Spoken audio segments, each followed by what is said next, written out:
The Yellow House, as it's most commonly known, goes by many names.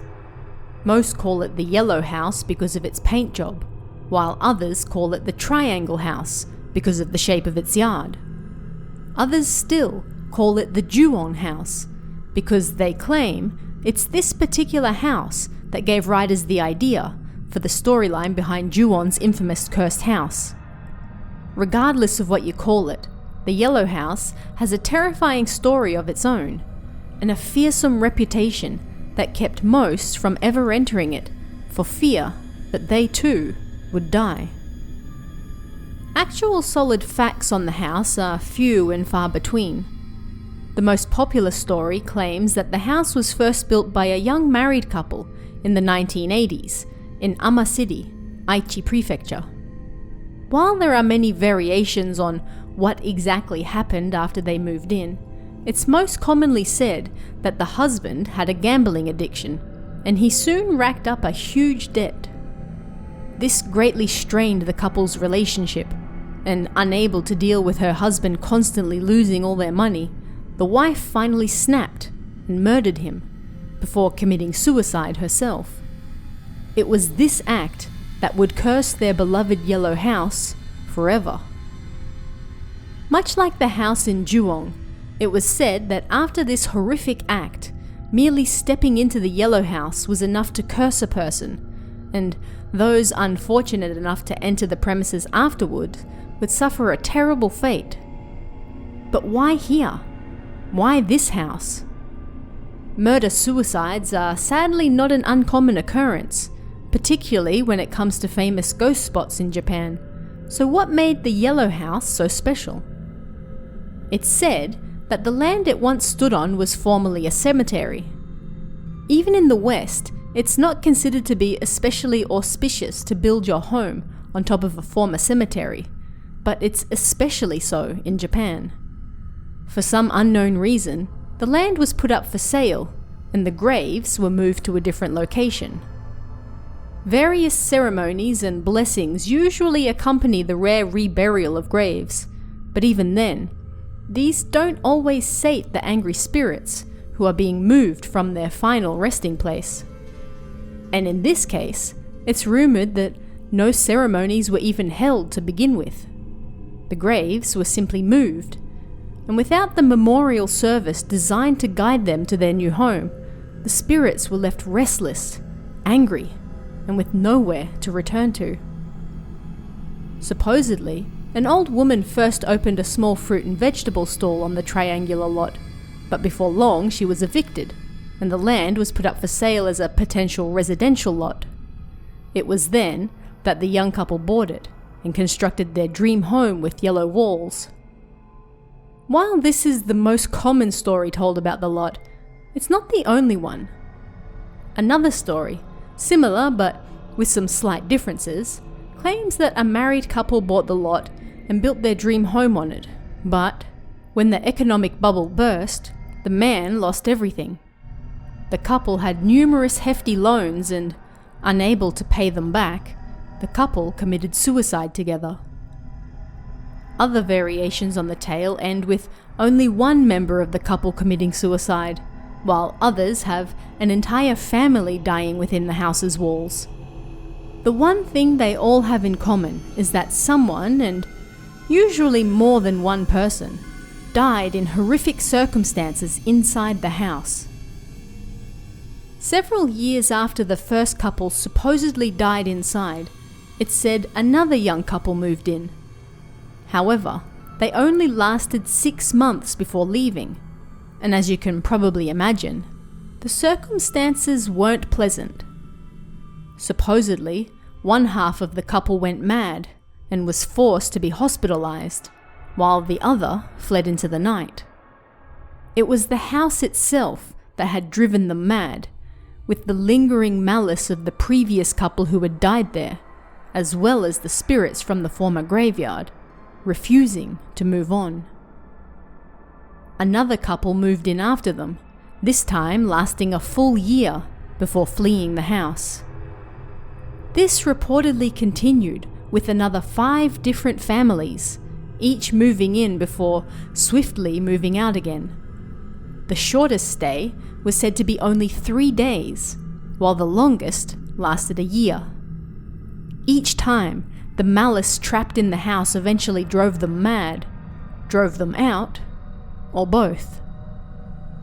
And, much like the Ju-on movie, this wasn't limited to people who lived in the house either. It's said that one of the police officers who visited the scene of the original crime snapped and was forced to live out the rest of his life in a hospital, while his partner unsuccessfully tried to kill himself. He then lived out the rest of his life in a hospital as well, disabled from his botched attempt. Another story claims that 2 officers who went to investigate the disappearance of a resident who had moved in after the original couple also suffered from madness. One was institutionalized while the other went missing, vanishing off the face of the earth. Yet another story tells of 3 officers who visited the empty lot after receiving reports of shadowy figures inside. They were unable to find anything, but a short while later, 2 of them went mad, while the other suffered extreme memory loss and had to live the rest of his life in hospital as an invalid. The house really seemed to have it out for officers, because yet another tale tells of 2 officers who actually stayed overnight in the house after receiving reports of poltergeist-like activity. As you no doubt might have guessed by now, one went mad, while the other disappeared. Another solo officer visited the house after receiving reports of strange sounds coming from inside the premises. He went in alone to investigate, but 5 minutes later came tearing out of the house screaming in terror before fleeing into the darkness of night. And yet another story tells of a group of teenagers who entered the empty house for a bout of kimodameshi, a common type of game undertaken by teenagers and young people who visit known haunted locations to test out who is the bravest and who will chicken out first. Yet these teenagers were possessed after entering the house, and police were called in to investigate their strange actions. One officer ran in to see what was going on, and he was reportedly heard yelling, "Who are you? Who are you?" But nobody was discovered inside the house, and he, like other officers before him, suffered a mental snap and was institutionalized. Gibbo Aiko, a famous spirit medium who spent much of the 70s, 80s, and 90s visiting various ghost spots around Japan, visited the Yellow House for a popular TV program on ghosts. It was reported that as soon as she stood in front of the house, she froze in her tracks and refused to go any further. Staff tried to persuade her to go in, but no matter what anyone said or did, she refused. In the end, the program had to be cancelled. That's just how dangerous the Yellow House was. A similar story tells of a spirit medium filming for another program who did step inside the property. However, the moment she did, the medium started acting strange. Unsure of what to do, the program staff tried to calm her down, but it was no use. Filming was cancelled, and they had to drag her out to get help. In the end, it was said that the medium lost her memory and had no idea of what went down at the house. Various other stories popped up over the years as well. People claimed to hear tapping in the house when nobody was around, while others heard the laughter of a child on the second floor. Some saw shadows wandering the halls late at night, and some claimed to witness blood leaking from the shower. Other claims have seen a pale woman looking down at them from the second floor, and others a mother and child on the veranda. These aren't the only spirits haunting the house either, as people have reportedly seen a mother and baby on the front steps, a child and middle-aged man in the garden, and an old woman wandering the empty house at night. At the height of its fame, the Yellow House was most famous for a blood-stained bed that had been left on the second floor. Much of the furniture had been left in the house by the last family who abandoned it, and although the private property was technically forbidden to enter, numerous people did, especially those hoping to film a ghost for social media. This blood-stained bed was supposedly the site of the very last murder in the house. There was, like everything else regarding the house, no proof that this was true, of course, but there was indeed a stain on the bed that looked like blood, and that was enough for most people to run with the story. An apartment complex was built next to the Yellow House in 1996, and if you believe the rumours, the owners have struggled to keep tenants there as well, particularly on the first floor. After all the stories and the apparent effects it was having on nearby properties, as well as trouble selling the Yellow House itself, it was finally decided to knock it down. The first attempts reportedly went disastrously, and rumours claim that several workers died, and others went mad. Yet, in 2015, the house was finally destroyed for good, and it has now been replaced with a small parking lot instead. Whether any of the stories about Yellow House were true or not, to this day, it still remains one of the most famous haunted houses in all of Japan, even though it no longer exists. People have laid blame for the house's curse on the angry spirits from the removed graveyard, on the first couple who started a chain of murder-suicides, and others on the shape of the yard itself, claiming the triangular shape of it was unlucky and invited evil. We may never know the truth, but Yellow House has certainly left behind an enduring legacy. What do you think? Let me know in the comments below, and I'll see you again next time. The 7 houses are, as the name suggests, a group of 7 abandoned houses in Hikari City, Yamaguchi Prefecture. They can be found off Prefectural Road 23, although reaching them can be a little difficult now that nature has taken over. They're also said to be one of the most haunted sites in all of Yamaguchi. The houses were first built in the late 1970s, with only a single road connecting them to the outside world. It's unknown when exactly they were abandoned, but it was likely during the 80s, as the houses were already abandoned by the 90s, and the area gained fame as a ghost spot in the early 2000s. By this point, the structures were already falling apart. People claimed that ghosts haunted the remains of the houses, that you would be cursed if you entered. You could hear the screams of the families who once lived there, and see shadows darting around the corners if you were brave, or stupid enough, to go inside at night. But what really happened there? Why were the 7 houses abandoned? All sorts of rumours soon sprung up about these mysterious houses located deep in the forest. One of the more popular stories suggested that the families of the 7 houses suddenly vanished one day without a trace. It's unknown why, but the fact that the houses retained their lived-in look and all were found with their furniture and other household items inside was a little creepy, to say the least. Why would 7 families suddenly leave without taking anything with them? It couldn't have been for anything good.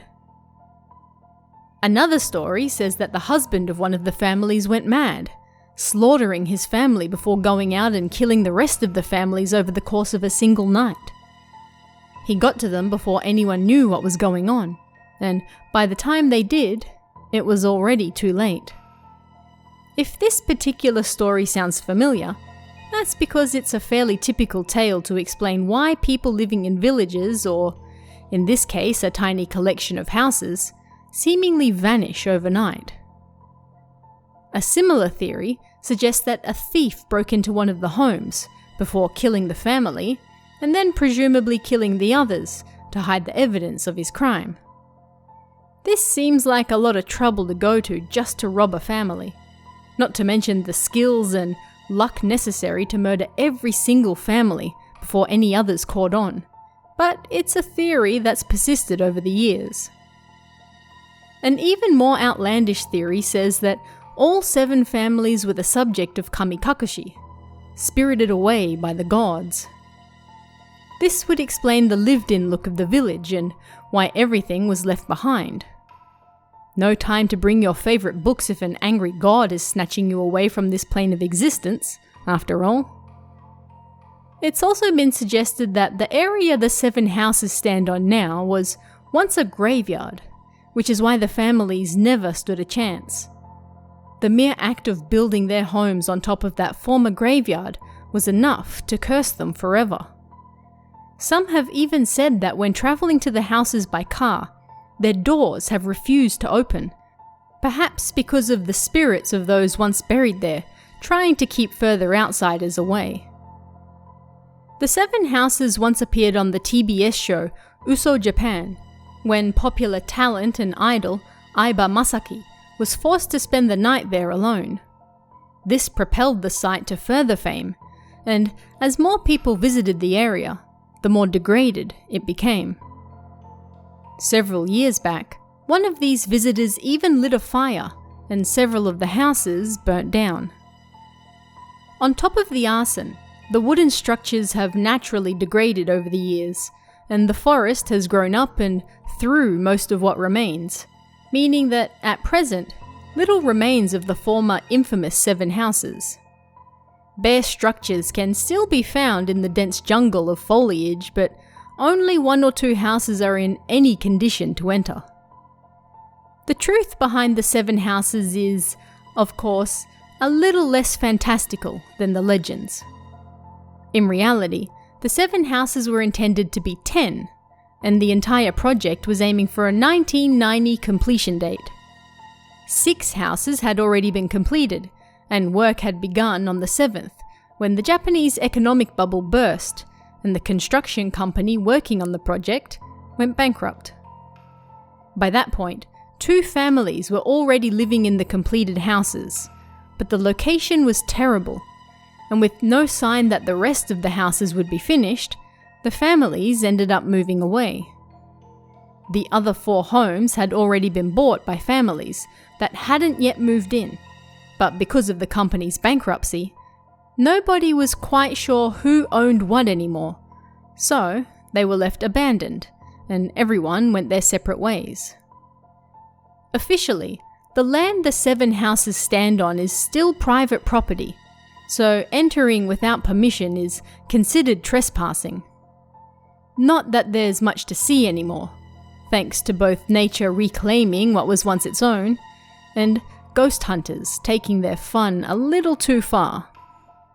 The 7 houses site is a prime example of what can happen when people get a little too carried away, and it's hardly the first site to have been burnt or destroyed by people visiting it because of ghostly rumours.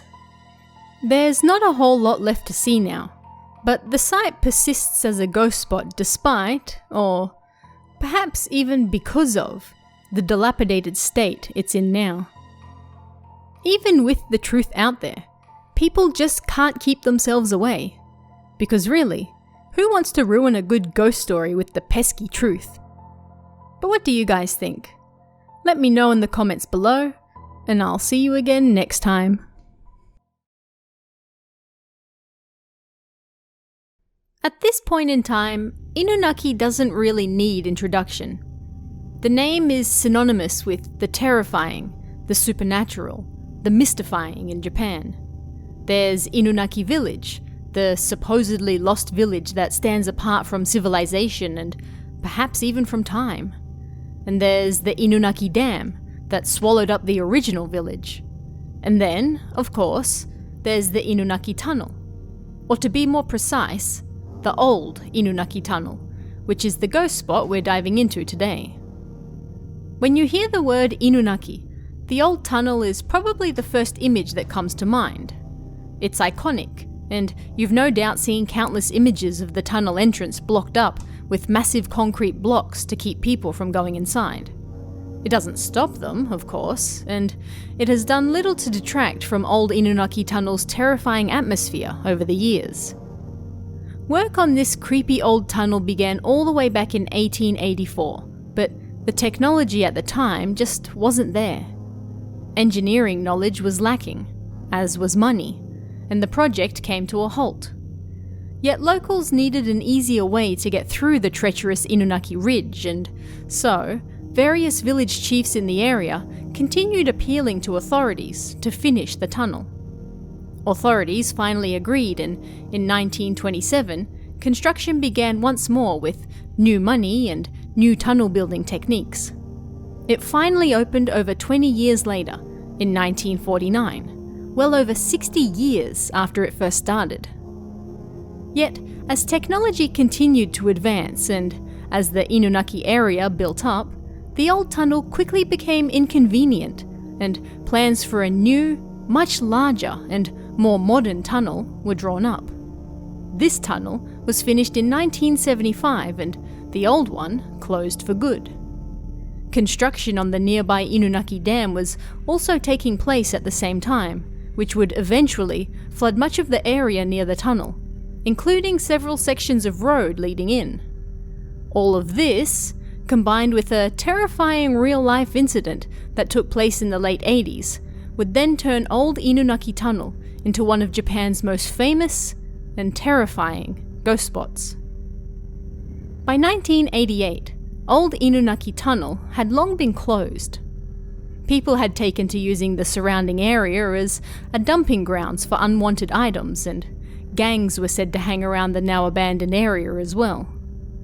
With the new tunnel finished and Inunaki Dam nearing completion, few people went near the old abandoned tunnel. Yet one incident would soon bring it back into the limelight. Please note that this story gets rather violent, so please be warned. A 20-year-old factory worker by the name of Umeyama Koichi was on his way home from work on December 7th, 1988. As he waited at a stoplight not too far from old Inunaki Tunnel, a group of youths approached his car and threatened him. They claimed they needed the car to pick up some girls, so he best get out if he knew what was good for him. Umeyama, of course, refused, and the youths attacked him, dragging him out of the car and then assaulting him once more. Umeyama managed to escape when the youths, all aged 16 to 19 at the time of the attack, briefly let their guard down. He tried to make his way back home, but the passing cars refused to stop to help him, and the youths quickly caught up to him. They tried to throw him over the edge of Kanda Port, but Umeyama clung to the fence for his life and was able to withstand their assault once more. Seeing this, several of the boys had a sudden change of heart. Perhaps they were fearful that going any further would literally kill the man, or perhaps his bruised and bloodied body finally brought out a sense of conscience in them. Yet the ringleader, fearing their attack would be discovered, felt they had gone too far and they had to end it. He reminded the other boys they'd all participated in the attack and they'd all go down together if this was found out. They agreed to kill him. They put Umeyama back in the trunk of his own car and beat him once again with several tools they found inside, such as cranks and wrenches. They considered dumping the body in a nearby dam, but they feared the body would float and thus be discovered. They decided to instead burn the body so that no one would be able to identify who he was, and made their way towards old Inunaki Tunnel. Unbelievably, Umeyama was still alive when they arrived, and the boys poured gasoline on him and set him alight. His screams echoed inside the abandoned tunnel, and this caused the boys to recoil in horror. By this point, old Inunaki Tunnel already had numerous ghost stories associated with it, and it wasn't the most inviting place to be. Umeyama again took this chance to escape, running into the forest for a second time. And again, the youths chased after him, pleading with the young man to come out and promising that they wouldn't hurt him any further. For some reason, he believed them and showed himself. The boys captured him again, stuffed torn clothes into his mouth, tied his hands and feet, and this time beat him with a stone. His blood was found sprayed on a guardrail several meters from where they'd beaten him, and yet he still wasn't dead. Again, they set him on fire, and police later found burnt remnants of his clothes attached to the same guardrail. The pain drove Umeyama mad, and he ran all the way back to the tunnel, where he finally collapsed to the ground and died. The boys waited to confirm that this time he really was gone, and then drove back to Fukuoka, where they were later heard boasting in a bar that they had just killed someone by setting him on fire. Umeyama's body was found the next day, and the cause of death after all of that was determined to be blood loss from the head. He suffered unimaginable pain, screaming over and over into the abandoned tunnel, before finally dying there. The boys were arrested, and the ringleader, 19 at the time of the crime and 21 by the time of his appeal trial, was given a life sentence. The youth's lawyer defended the young man, claiming there was no clear intention to kill. However, the judge presiding over the case stated, "The cruelty displayed is unlike any other seen in similar cases. The defendant played a central role, and so bears a heavy responsibility." The other boys were also found guilty and sentenced. After this terrifying incident, Old Inunaki Tunnel became even more terrifying, and it was followed by a string of incidents over the years that seemed to confirm that, if nothing else, the place was at least extremely unlucky. A truck driver accidentally killed his partner near Inunaki Dam in 1991, and then took his own life in penance. A 60-year-old truck driver rolled his tanker in 1993 and died before anyone could reach him to help. A married couple threw themselves into Inunaki Dam on New Year's Day in 1996, and in 2000, a 64-year-old man was kidnapped, killed, and his body also thrown into the nearby dam. In 2001, a car of 4 youngsters visiting the tunnel to see ghosts collided with a truck on their way back home. Only one boy survived. It's no surprise that Old Inunaki Tunnel is considered to be one of the most haunted locations in Japan. These days you can watch movies, read comics, and even play games set there.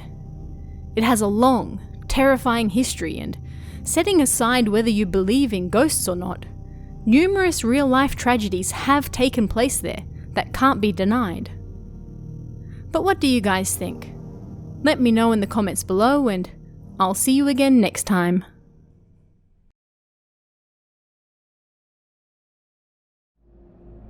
There are numerous haunted bridges all over Japan. Some are your standard hauntings, with the ghosts of those who have died at the bridge lingering over the years, while others have more unique stories that separate them from the pack. Yet perhaps the most haunted and dangerous of all is Yagiyama Bridge in Miyagi Prefecture. Yagiyama has a long and colourful history, and it's this history that has led the bridge to where it is today. It was first built for military use in 1931, and it wasn't until much later that it was opened for general public use. It crosses a 70-metre high valley which, interestingly enough, can be translated to Mouth of the Dragon Valley.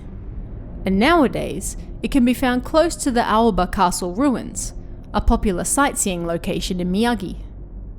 It also leads to Tohoku University and the Miyagi University of Education, meaning this comparatively small bridge sees quite a lot of daily usage now. It was completely rebuilt in 1965 to deal with the amount of new traffic going over it, and it plays an integral role in the area. Yet, that doesn't stop the many people who cross it daily for work, study, and play to perhaps sweat a little as they approach it, wondering if perhaps this time will finally be the last. Over the years, Yagiyama Bridge came to be known as a popular jumping spot for those looking to take their own lives. As these numbers continued to rise, the local government installed a 1-metre high fence, hoping to deter jumpers, but it was no good. When that didn't work, they installed a 2-meter high fence, this time topped with barbed wire. This makes Yagiyama's fence the tallest of all in Japan. We no longer have official numbers for jumpers, but Twitter users have posted photos of police and the fire department dealing with people scaling the fence as recently as last year. So while it may have been successful in deterring some people, it clearly hasn't stopped everyone. But why do people choose this particular bridge? Some have actually blamed the nearby Aoba Castle ruins. They claim that numerous evil spirits lurk the castle grounds, and many of those find their way to Yagiyama Bridge. It's here that they attempt to lure people to the edge, forcing them to jump off against their own free will. This may be an attempt to explain the strange circumstances behind many of those who have jumped. According to police investigations, many of the people who jump here aren't plagued by debt or other similar problems that generally make people choose this route to end things. Many people are said to appear agitated and out of it before they go, and otherwise were living peaceful lives with few troubles. It's one of the larger mysteries surrounding Yagiyama Bridge that nobody can explain. These days, there are a wealth of ghost stories surrounding Yagiyama Bridge as well. Many claim it's the most haunted bridge in all of Japan, and it's hard to argue with that. One of the most famous ghosts at Yagiyama is the woman in white. According to one tale, a man had long avoided the bridge because he was well aware of the tales regarding it. Yet one night he was forced to cross it, and fearful, he kept his eyes on the road ahead, gripped the handlebars of his bike tightly, and sped across as fast as he safely could. Even with his eyes focused on the road ahead of him, something out the corner of his eye caught his attention, and he couldn't help but look. It was the woman in white, floating on the other side of the fence and keeping pace with his bike. The woman seemed to motion for him to come closer, and his head grew fuzzy. He pulled over, fearful he might crash, and before he could stop himself, he found himself walking towards her. Realization of what he was about to do hit him, so the man dropped to his knees and prayed. A car passed by shortly thereafter, and the driver, noticing him on the side of the road, called out to check that he was okay. The woman in white disappeared, and the man quickly realized just how close he'd been to climbing the fence and joining her on the other side. Another famous ghost is that of a small boy, who's known to tamper with brakes as people are crossing the bridge. One couple who lived in the area claimed that as they were crossing the bridge one night, their brakes stopped. They saw a young boy on the road, beckoning them to come closer. Not that they had much of a choice because their brakes weren't working anyway. The boy smiled at them, and just as they thought they were about to crash into him, their brakes came back, only to find another car speeding towards them. It turned out to be a hearse.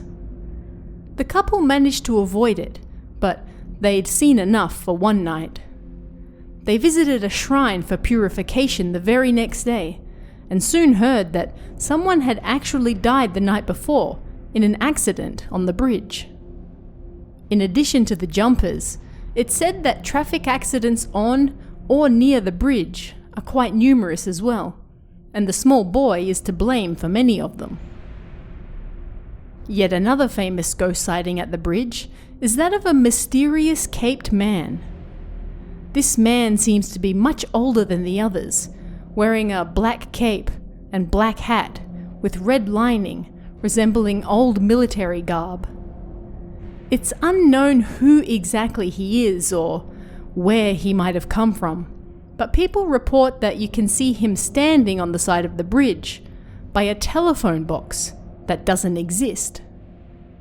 It's possible that stories of him have been lost over the years, and that tales of him after the war may have been common, but the details have been lost and this is all we know now. Thanks to the internet and the spread of stories regarding Yagiyama, numerous young people now visit the bridge for kimodameshi, a sort of test young people go through to see who is the bravest and who will chicken out first. These visitors claim to have heard footsteps crossing over the empty bridge, the sound of a body hitting the asphalt when no one else is around. And some even claim to have seen hands reaching out from the bridge floor, or a woman with long hair scaling the fence to jump. Others have reported a woman standing in the middle of the road who calls out, "Don't leave me!" Others have even seen a small child, perhaps the same boy who likes to tamper with brakes, waving goodbye to people as they cross. The bridge itself isn't the only thing that's haunted either. There's a nearby bus stop that people also claim is haunted, and there are two types of buses that stop there: regular city buses and buses heading for the other side. If you're not paying attention and happen to get on the wrong bus, you might get lucky and another passenger will tell you, "Hey, you're on the wrong bus."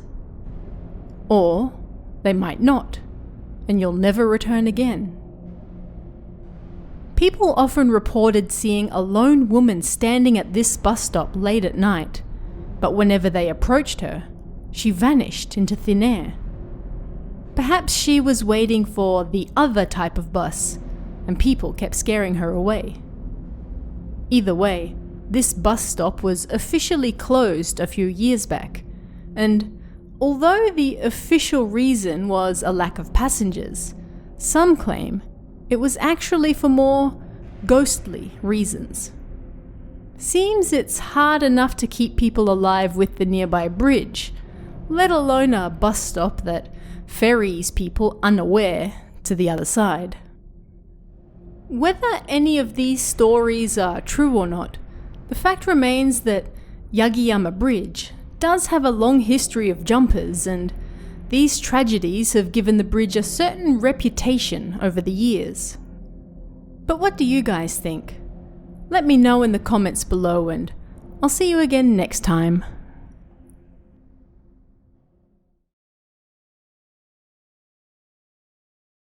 It's a story that could have been torn from the plot of a Fatal Frame game. In 1967, work began in Midori City, Gunma Prefecture, on Kusaki Dam. This dam was part of a larger project to help control flooding, particularly around the Watarase and Tone rivers. There was, of course, just one small problem. The area they wanted to build the dam in was already occupied by several tiny villages. It's probably not too hard to imagine how this went down.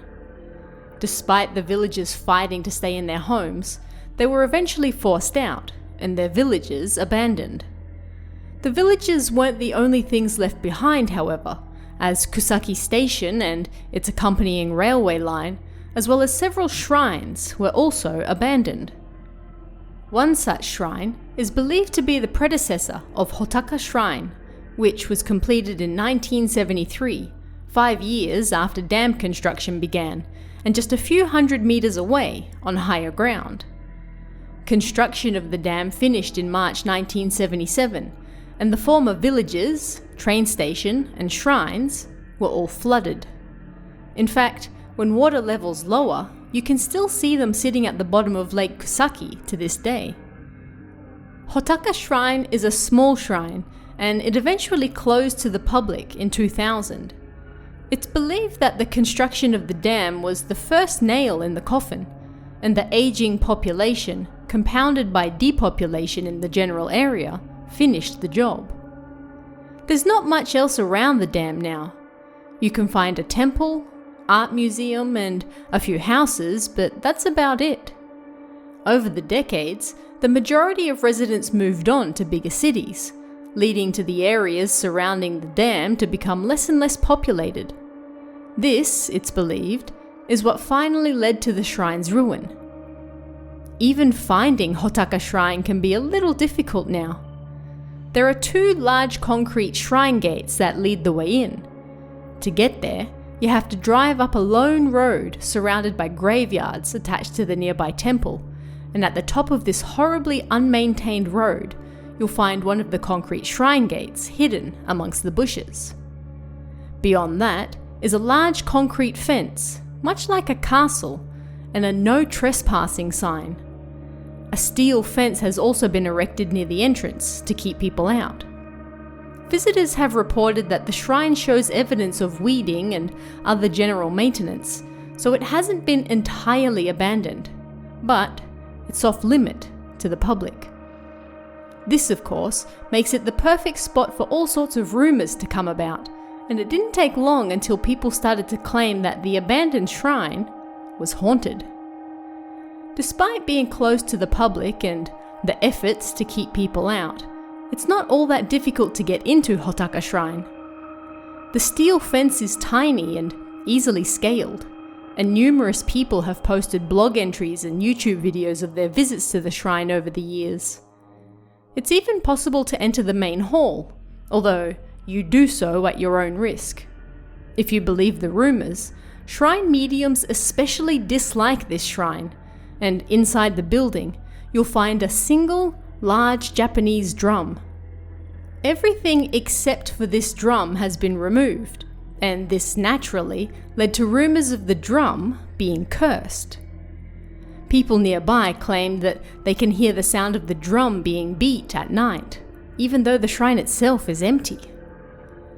In 2014, 3 comedians from the show Sekai no Kowai Yoru went to investigate the shrine for themselves. One of the men sat inside the building alone with a camera while the others waited for him outside. The man claimed he heard footsteps inside the shrine with him, and then something beat the nearby drum. He fled the building in terror, and a spirit medium who had joined the trio claimed that the beating drum was a spirit trying to communicate with them. The 3 men were forced to apologize for their intrusion before they could leave. The shrine also featured in a show by Kano Eiko, another comedian, in 2016. On the show, Kano visited numerous haunted spots around the country, also taking spirit mediums with him. When they visited Hotaka, they found the second shrine gate had been destroyed, and the medium claimed that the area was full of spirits. They briefly searched the area, but the medium claimed the shrine was far too dangerous and forced everyone to leave. Medium after medium who visits this shrine has claimed that it's full of dangerous spirits, and they are not to be messed with. Nobody is quite sure why this is so, however. One medium suggested that the shrine was home to numerous disasters over the years, but none of these disasters have ever come to light. Perhaps it's the lingering grudges of those who were forced to relocate from the now flooded villages, or the angry spirits of those forced to relocate from the now drowned shrines to this one, higher above. Although Hotaka Shrine has long been famous as a ghost spot, it really caught people's attention when it was featured in Honto ni Atta Real Cursed Videos 23 in 2007. A home video saw a young couple visit the shrine for a test of courage. Both the young man and woman had their own cameras, and they filmed each other while they looked around. While neither of them appeared to notice anything at the time, they apparently managed to capture the ghost of an old woman in the background of one shot. This same video was used to introduce the shrine before the 3 comedians on Sekai no Kowai Yoru visited it for themselves. The couple reportedly died in a traffic accident on their way home, and it was claimed that the old woman they captured on film died on that very same road. There is of course no proof of any of this, and it's safe to assume anything you see on Honto ni Atta is highly edited or faked. But ghost hunters love a good story, and it was enough to keep Hotaka Shrine in the limelight long after it had closed. There's not a whole lot known about Hotaka Shrine, even now, which has ensured that it remains a popular ghost spot even today. People love a good mystery, and the less known about a place, the better. The flooding of the villages nearby to build Kusaki Dam no doubt helps keep the legend of Hotaka alive, and numerous media have taken that very same plot point over the years to build terrifying horror stories, such as Fatal Frame or Higurashi. Is Hotaka Shrine really haunted? That's for you to decide. But there's no denying that it comes with a long, complicated history that's sure to keep it in people's minds for years to come. What do you guys think? Let me know in the comments below, and I'll see you again next time. Numerous ghost spots around Japan are famous for their use of hitobashira, or human pillars. This practice sees a live human being buried in the walls of something undergoing construction to ensure its successful completion. Perhaps the most famous of all these sites is Jomon Tunnel in Hokkaido.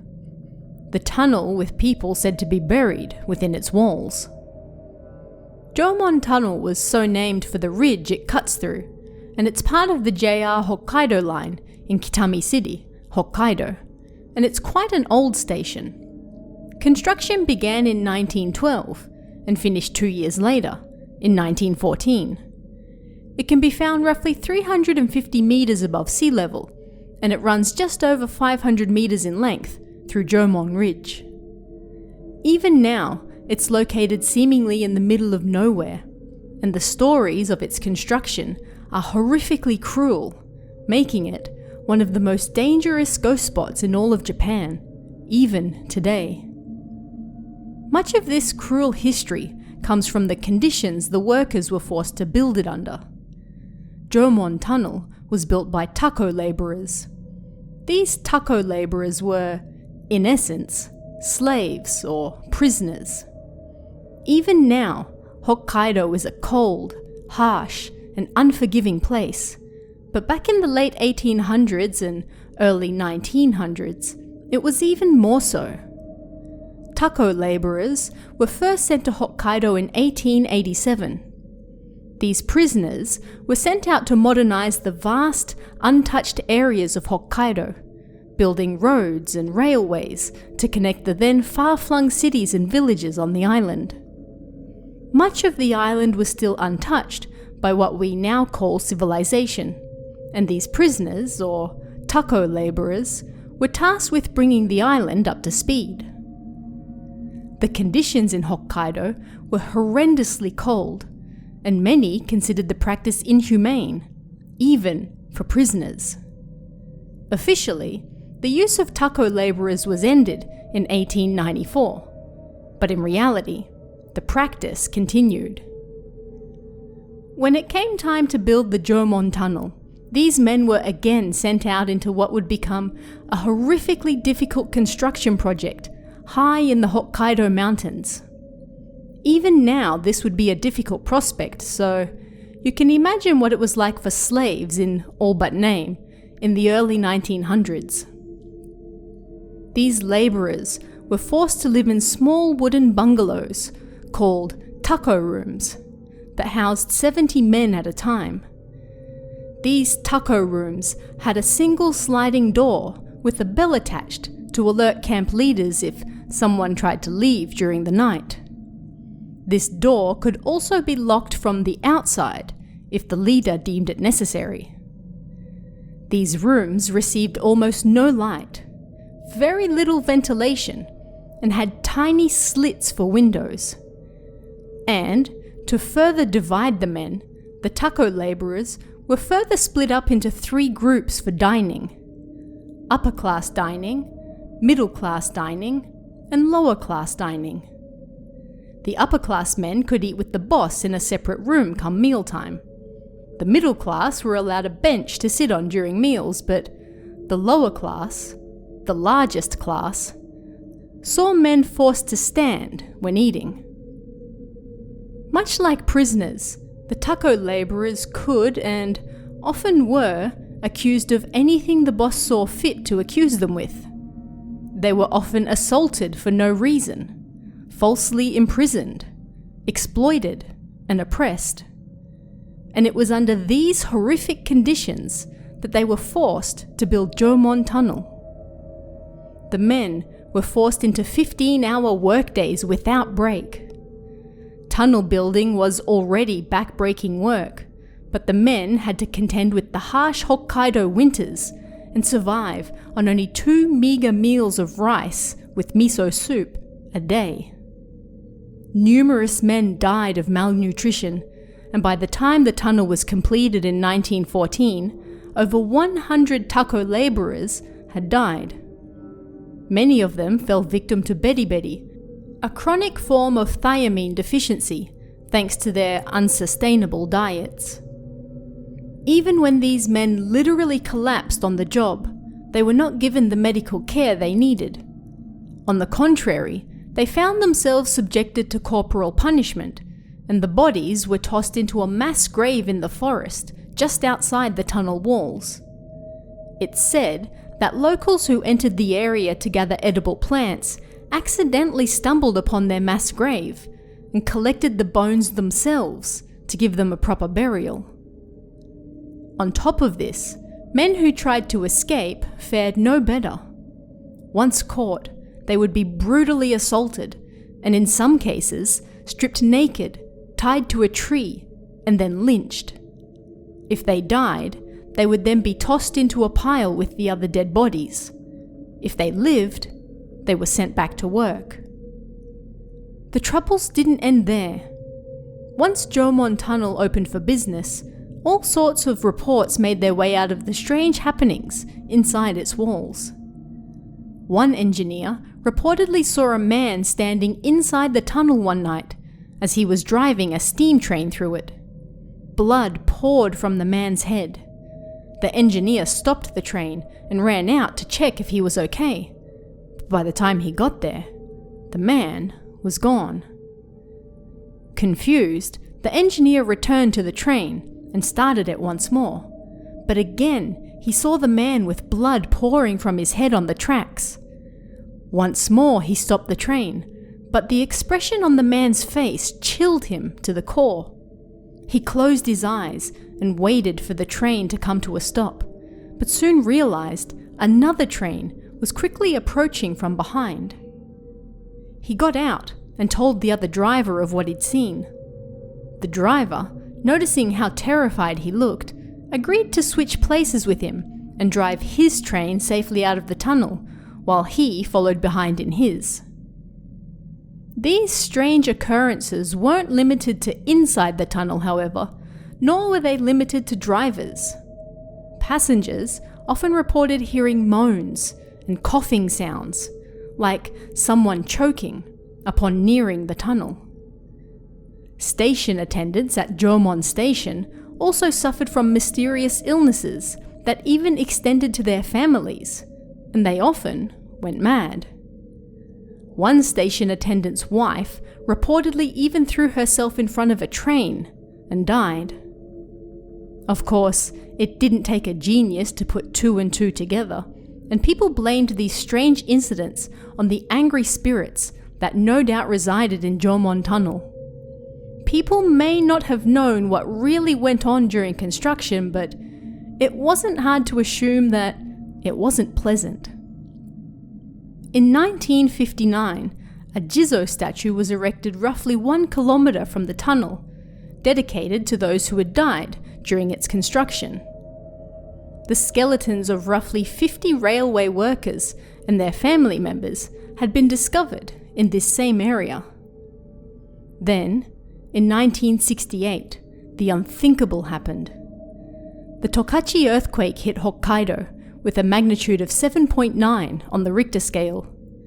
This damaged the Jomon Tunnel walls and, in 1970, workers set out to finally repair them. It was here that a grisly discovery was made. Workers found the bones of over 100 men near the entrance of the tunnel and in the woods nearby.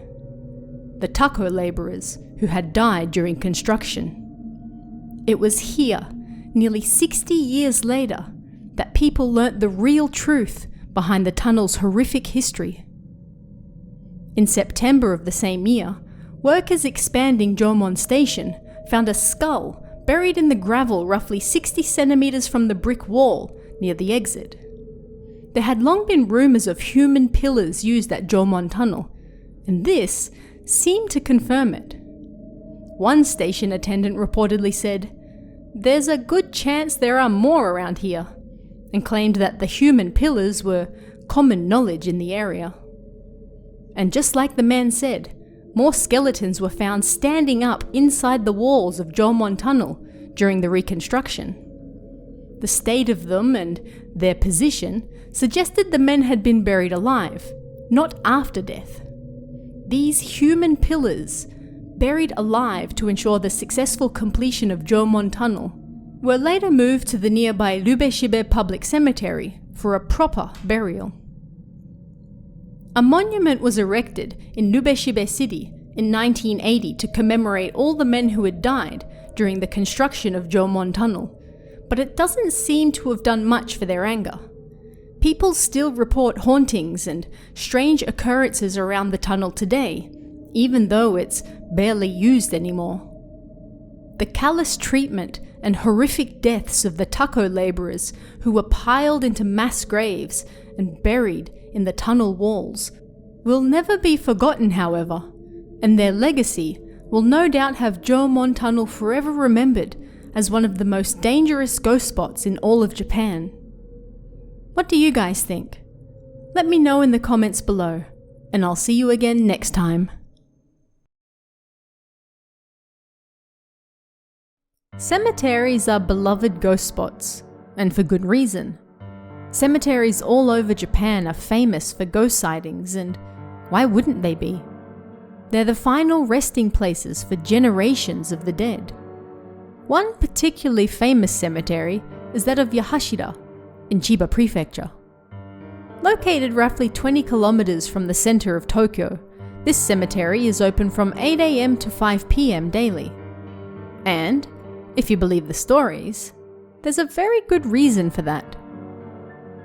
The cemetery first opened in 1935 and takes up roughly 1 square kilometer of prime Chiba real estate. When seen from above, the cemetery is cut into squares with walking paths all over, as well as a looping oval almost shaped like a peanut that will take you on a leisurely stroll throughout. Families often visit the site for picnics, and there are many scenic sights to take in, such as the French geometry-styled gardens and a water tower that's shaped like a Buddhist tower. One website describes the cemetery as built in the valley of several slightly elevated knolls with a cheerful atmosphere. You can enjoy the cherry blossoms in spring, as well as the gorgeous Japanese maples in autumn. The park areas are especially famous for Japanese red pines, black pines, and zelkovas. The nearby schools also use the cemetery for school trips, marathons, and walking events. Interestingly, it's also the final resting place of Saijo Yaso, who you may know as the poet who wrote the infamous and apparently cursed Tomino's Hell. This all sounds great, so why is it known as one of the most fearsome ghost spots in all of Japan? Rumors of particular ghosts haunting Yahashira Cemetery have been around since at least the 1960s. Some of the most famous include the ghost of a woman said to stand near the Section 13 sign, a young couple sitting on a bench in Section 13, and a female ghost in Section 4, amongst others. You might also come across a man wearing a suit who stands in front of his own grave and beckons for you to come closer, or a shadowy figure that lurks near the sudden curve on the way to Section 13. It's said that if you see this ghost, you'll undoubtedly have an accident on your way home from the cemetery. It's also said that long ago, a woman hung herself from a tree in the park, and that tree was marked with tape. If you happen to find that exact tree, then you'll be cursed. And it's not the only thing. There's also a cursed bridge, and if you happen to look over the edge of it while crossing, well, that's a guaranteed curse as well. Finally, if you visit section 13, there's a good chance that one of the many ghosts with no one left to tend their graves will follow you home, perhaps hoping for someone, anyone, to notice them and care for them in the afterlife. You may have noticed something in common with the great majority of these sightings. Almost all of them take place in sections 13 and 4. This shouldn't come as a surprise, with 13 being an unlucky western number and 4 being an unlucky eastern number. Here in Yahashira Cemetery, both are bad luck. Both sections are also close to the entrance, with section 4 lying just to the right and section 13 off to the left. Section 4 happens to house a crypt, which is naturally an unsettling sight for most, while section 13 sits near a reservoir. As you likely know by now, Japanese ghosts absolutely love water, as it acts as a type of conduit for them, and stagnant water especially so. If there's water, there's a good chance ghosts are nearby too. Both sections are almost designed to attract the other side. Yahashira Cemetery is also popular with teenagers and young adults looking to try some kimodameshi. This involves visiting a known ghost spot or scary location and walking around until someone chickens out. It's a test of one's bravery, and with how terrifying Yahashira is and the many tales of its ghosts, it's the perfect kimodameshi spot, and you can find all sorts of accounts on the internet of people heading into the cemetery after dark to scare each other silly. Yet, if you remember earlier, I mentioned the cemetery's open times. That's right, the cemetery has opening times. It's open from 8 AM to 5 PM, meaning it's closed when many of these people supposedly visit it for their kimodameshi. Is it possible these people are jumping the fence and sneaking in without permission? Of course. It certainly wouldn't be the first time, and while sections of the fence would make this very difficult, there are other sections that people could easily slip over and into the park. But there's a good reason for the open and close times as well. These came into effect roughly 10 years ago because of an increase in crime in the area. It's said that businessmen in particular were constantly under attack by groups of violent youths. Why this was happening around the cemetery is unknown, but violent gangs have been known to hang out in that general area, so perhaps they naturally gravitated towards the large cemetery. In response, it was decided to close it before dark, so people no longer had a reason to hang around. It appears to have worked, as violent crimes in the area have since decreased. In 2012, filmmaker and author Mori Tatsuya released a book called Occult. In it, he detailed his visits to various ghost spots around Japan, including Yahashira Cemetery. He learnt of the cemetery from a man referred to only as H-san, a colleague of his who grew up in the area. The author visited Yahashira with a man by the name of Akiyama. Akiyama was able to see ghosts, so Mori wanted to see if the legends about the cemetery were real or not. Reportedly, they struggled to even get there, as their car navigation seemed to constantly lead them away and not towards the cemetery. By the time they finally got there, it was after 7 PM, and thus, the cemetery was closed. Mori took that as a sign that they perhaps shouldn't be there in the first place, but having gone all that way, they tried to look in from the other side of the fence. Akiyama then pointed beyond the trees. "There's a soldier," he said. "Everyone's wearing military uniforms, but not from the Second World War. They're older than that. Maybe the First World War. They're clean. Sabers are hanging from their hips." According to Akiyama, the cemetery was indeed incredibly haunted, and even from outside, he could see ghosts everywhere on the inside. He didn't have to go in to be able to see them. The author also reported that his colleague, H-san, told him that when he was in high school, he and his fellow classmates often saw ghosts hanging around not just inside the cemetery, but outside it as well. We often saw them on the street corner. They were there like it was the most normal thing in the world. I don't think the people who live nearby think ghosts are anything special at all.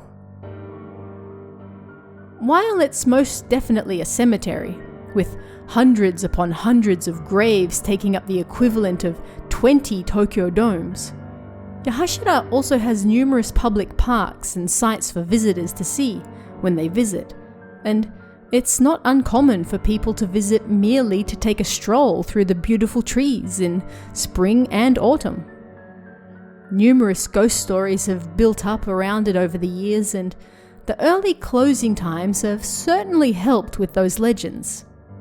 It's important to remember that Yahashira Cemetery is the final resting place for many, many people, however, and as fun as the stories are, respect needs to be shown if ever visiting. Is it haunted? Many say yes, but whether you believe that is up to you. What do you guys think? Let me know in the comments below, and I'll see you again next time.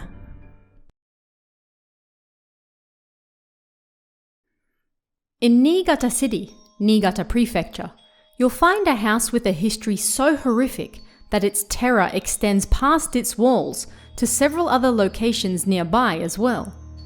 That house is known as the White House, and it's not a tale for the faint-hearted. No, this isn't the president's house, but it gets its name, surprisingly enough, from the colour of its walls. According to legend, the White House was built during the Showa era, which ran from 1926 to 1989. It was built by a diplomat who lived in Tokyo with his wife and 2 children, a 9-year-old daughter and a 6-year-old son. The house was painted white because, supposedly, white houses in the mountains weren't especially common at the time, being difficult to clean and all, so having a white house spoke of their wealth and high standing. Word quickly spread around town of its existence, and it wasn't long until the diplomat and his family moved in. Rumours soon spread about why exactly this wealthy diplomat of high standing in Tokyo had moved all the way out to this tiny ward by the sea in Niigata. The reason the entire family located to the middle of nowhere from the biggest city on earth, it turned out, was because the diplomat's daughter was unwell. The daughter apparently had multiple personality disorder, which manifested as an old woman, a middle-aged man, a young woman, and the girl's own personality.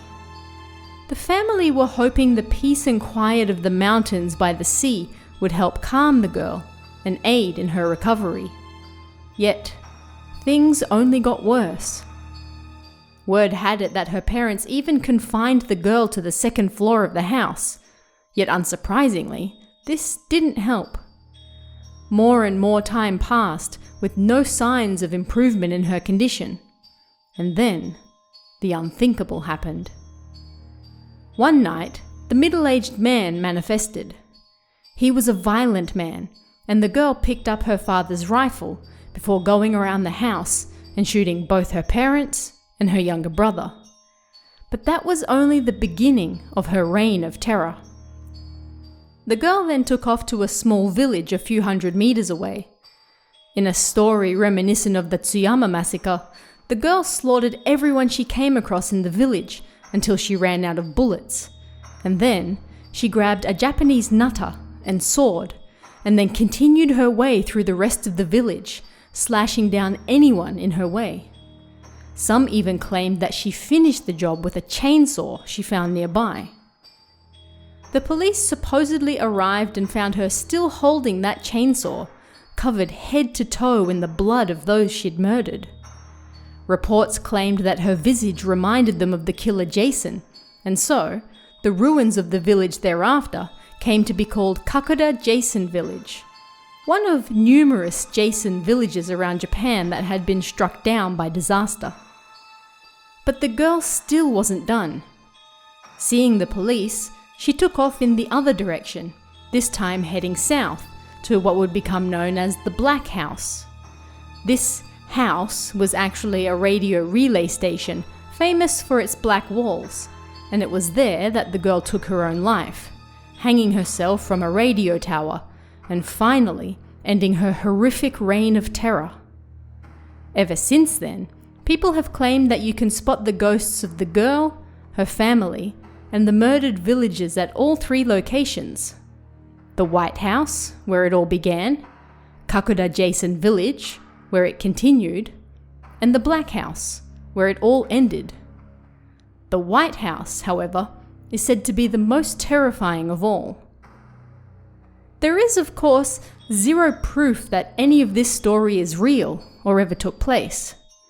It makes for a great story, and it's spread far and wide over the years, but no one has been able to dig up any proof that a diplomat from anywhere ever lived in that house, let alone that an entire village nearby was destroyed in a single night. An event of this magnitude would have been recorded somewhere, anywhere, yet there's nothing.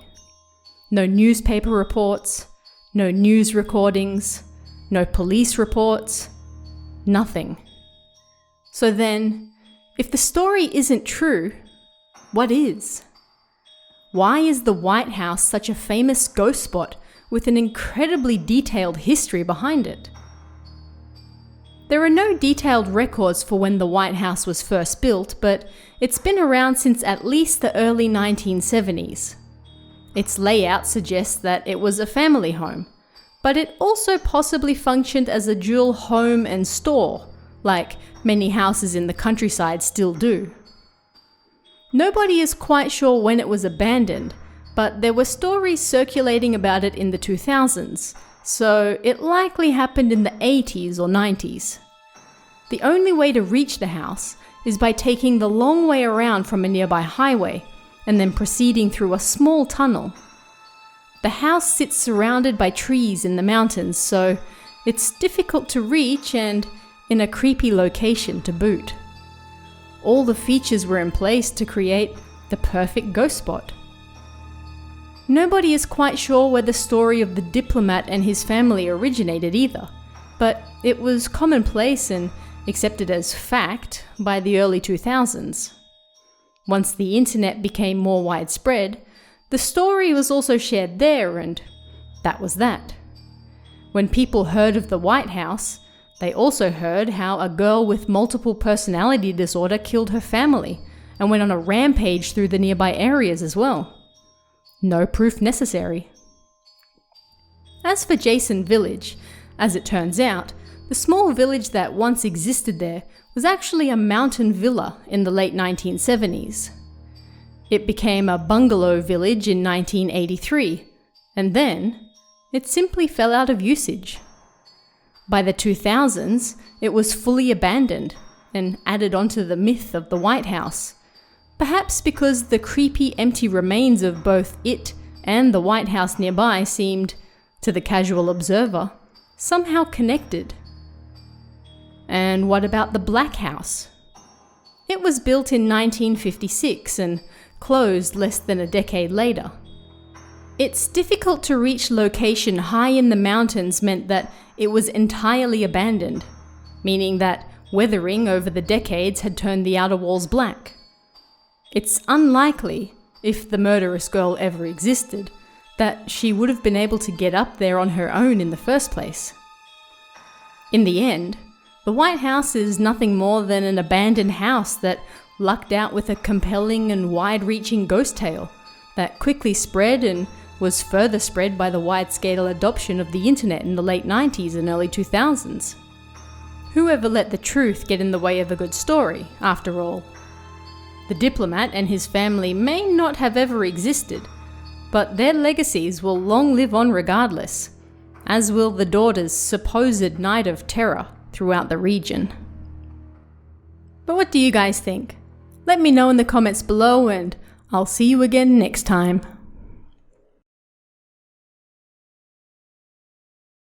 The name alone is enough to inspire fear. The Human Flesh Hall. What type of images does that conjure up for you? If you're anything like me, probably a building made of or covered in human flesh. A serial killer's habit gone a little too far. Yet, this former restaurant in Nagano Prefecture is nothing of the sort. Despite the name, it's not actually made of human flesh. There's actually a different story behind it. As the tale goes, the owner of a yakiniku restaurant in the Nagano Mountains found his business struggling after the Japanese bubble burst. A yakiniku restaurant needs meat, and a lot of it. Its location way out in the mountains didn't help matters either. People had to drive a long way to get there, and although parking was ample, it wasn't the easiest place to reach. His business was struggling, and this made it harder to get meat. With no meat, his business would flounder further. It was a vicious cycle that the owner needed to break out of, or he would lose it all. And so, the story goes, the man found the perfect solution. He would serve human flesh instead. It's a pretty common urban legend. The meat was really people all along. To stave off debt, this yakiniku restaurant owner took to killing people and serving them up in his restaurant. No longer did he have trouble obtaining meat, and because people were eating the victims, no need to worry about disposing of the bodies either. Rumours soon started of what was really going on, and before long people started to call the restaurant the Human Flesh Hall. Or at least, that's how the story goes. The reality is, of course, a little different. The building people now call the Human Flesh Hall was once named Chaosu Mountain Villa. It was a popular restaurant that opened in the late 1960s or early 1970s, just outside Matsumoto City. Its location high in the mountains gave it the perfect view of the city below, and people were able to enjoy a 360-degree view of the surrounding areas. It was large enough to fit 100 cars in the parking lot, and it saw a surprising amount of traffic in its early days. Inside the restaurant you could enjoy yakiniku, jingisukan, wild edible plants, and even handmade soba. So, how did it become a ghost spot? Like many buildings of this nature, it's unknown exactly when the restaurant closed down. It's believed to have closed in the early 2000s, which was also around the same time that people started calling it the Human Flesh Hall. The early 2000s saw a haikyuu boom around Japan. The internet was becoming far more widespread in everyday homes around the time, and people were more easily able to share information about creepy ghost spots with each other. Chaosu Mountain Villa was one of them. Thus, driving around the country to visit haikyuu, or abandoned buildings, became a popular pastime. The interesting thing about abandoned buildings is that if people don't know the story behind why they're abandoned, they have no trouble in making up a story to explain it. With this particular restaurant, abandoned high in the mountains outside the city, people started to wonder just why it was left abandoned. Why it was left empty, trashed, a shell of its former self. Something must have happened to make the owner leave it this way. Maybe the owner wasn't even around anymore. Maybe the owner was in jail. Perhaps the restaurant was abandoned because the owner sold human flesh for his customers to eat. The meat was actually people all along. This story of the owner selling human meat in lieu of other animals was the most popular story spread about the abandoned building, but it wasn't the only one. Variations claimed that the owner was actually a murderer who served human meat to hide his bodies and that he wasn't under any financial stress whatsoever, while others claimed that the owner killed and served his own family members before finally killing himself. Yet another claimed that he was actually killed by thieves, although this story does little to explain how the building got its nickname. Another theory behind how this ghost spot got its name comes from a simple pun. The restaurant used to serve Genghis Khan, which is a popular grilled mutton dish. The name comes from Genghis Khan, but in Japanese, Khan also means hall. All it takes is another slip of the tongue to turn Genghis Khan into Jinniku Khan, human flesh hall. Which came first, the nickname or the story? We may never know. The reality, however, is far less scandalous. No human flesh was ever served at Chaosu Mountain Villa, and despite reports to the contrary, the owner is still very much alive and well. In fact, he's currently running another restaurant down in Matsumoto City. It turned out that his restaurant up in the mountains simply became unprofitable, so he moved. He still owns the land and has reportedly been greatly bothered over the years by the numerous people trespassing on it to see the infamous restaurant where human flesh was supposedly served. These trespassers have had such little regard for what is still private property that in 2012, someone tossed a cigarette while exploring the premises that caught fire and burnt much of the remains down. There are signs clearly stating that the area is private property and no trespassing is allowed. Yet, because of its fame, people still insist on exploring it to take photos for their blogs or videos for their YouTube channels. Even now, with a wealth of information available at people's fingertips debunking the stories, this thrilling ghost spot refuses to die. The human flesh hall is also somewhat unique amongst ghost spots because, for a ghost spot, it has no ghost stories tied to it whatsoever. It's not even considered a haunted building. Not really. The fear here comes from visiting the location where human flesh was once supposedly served to unassuming customers.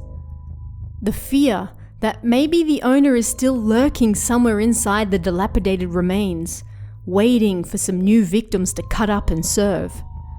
There are stories of vagrants sleeping on the premises every now and then, but that's about it. No ghosts lurking in the kitchen. No ghosts wandering the empty grounds. Nothing. For a ghost spot, it's devoid of any supernatural activity whatsoever. That alone makes it an interesting inclusion in many ghost spot lists. Considering that the owner is still alive and working in another restaurant down in the city nearby, it's hard to believe the stories that people, for some reason, still spread about the so-called human flesh hall. But whoever let the truth get in the way of a good story, I guess. What do you guys think? Let me know in the comments below, and I'll see you again next time.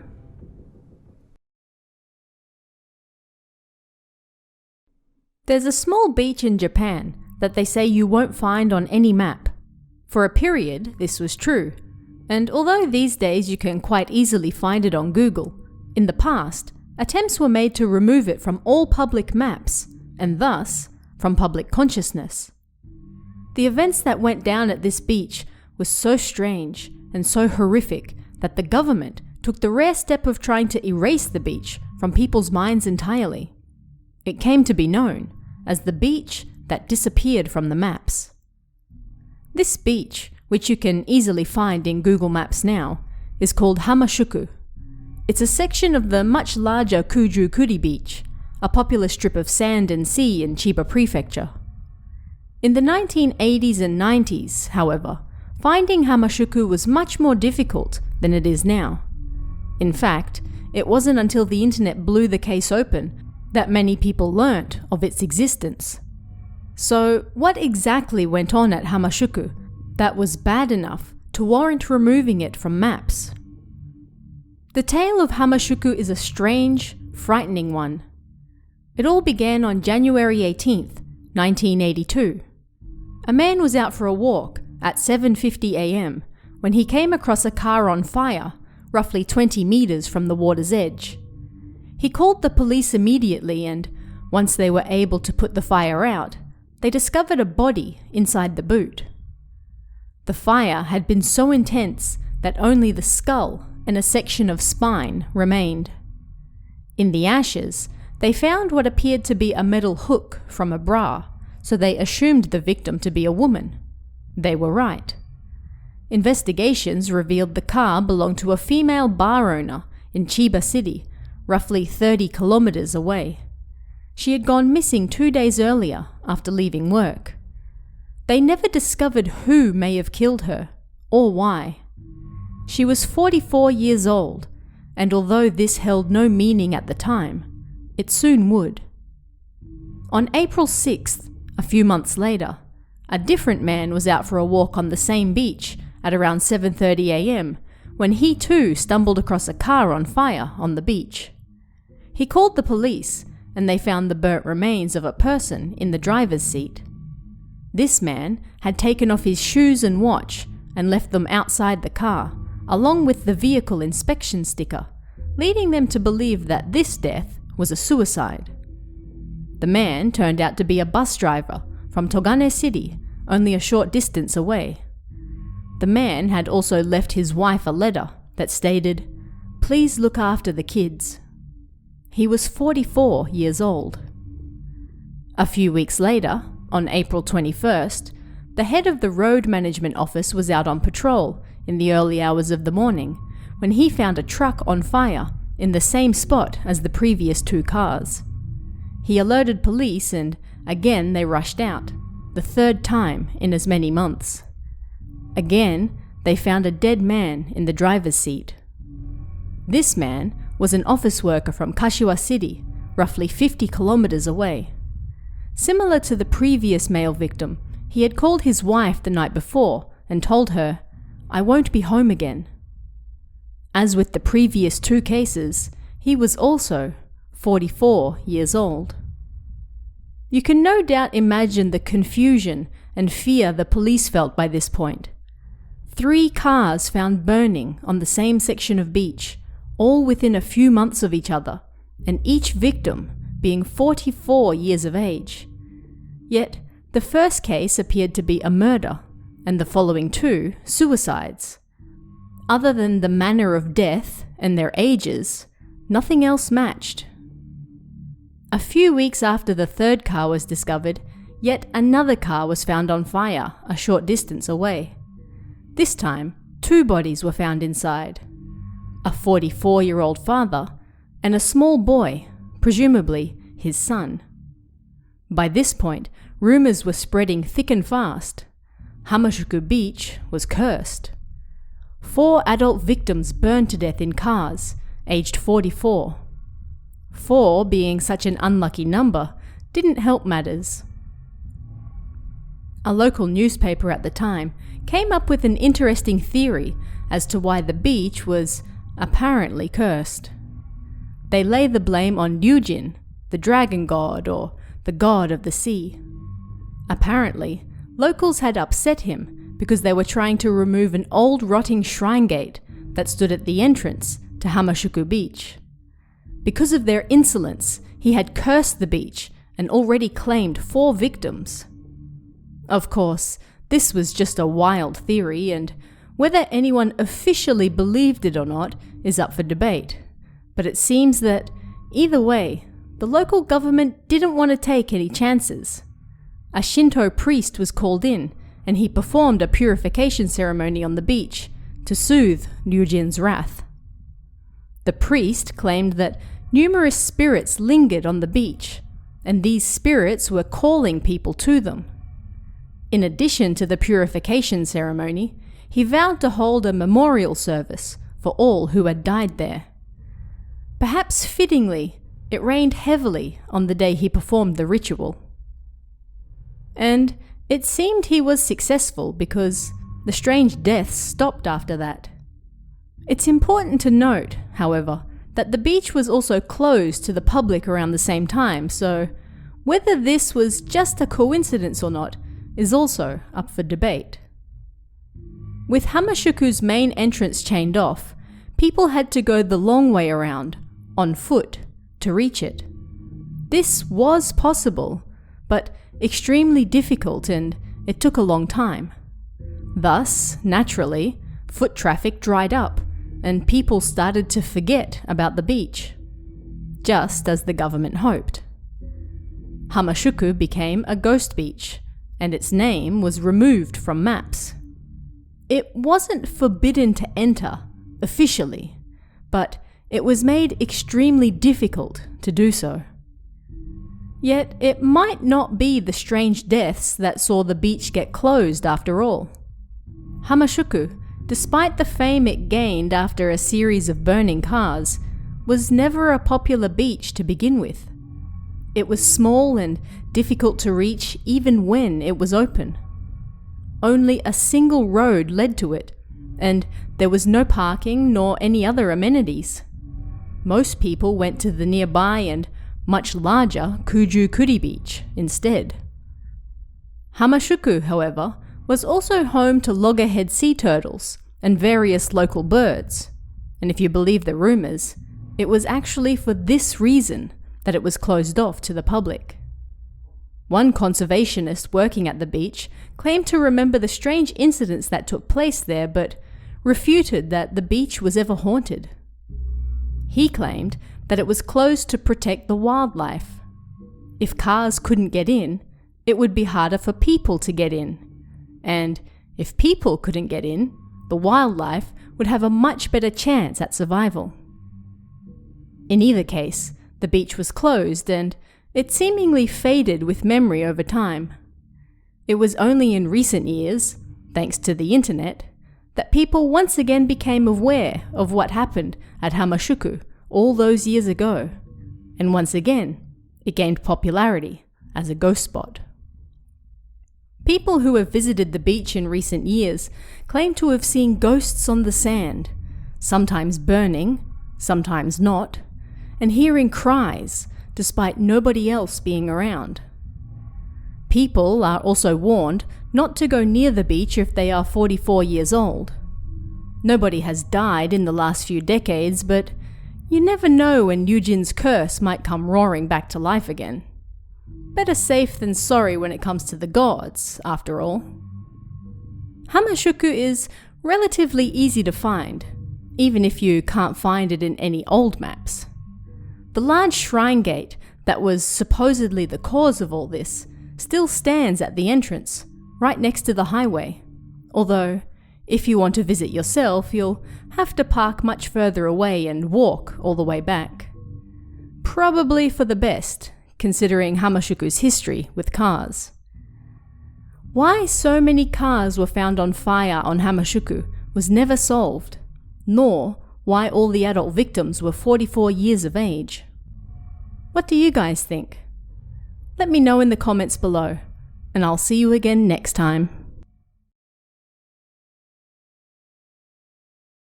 When you hear the term House of Talismans, what type of images does it conjure up?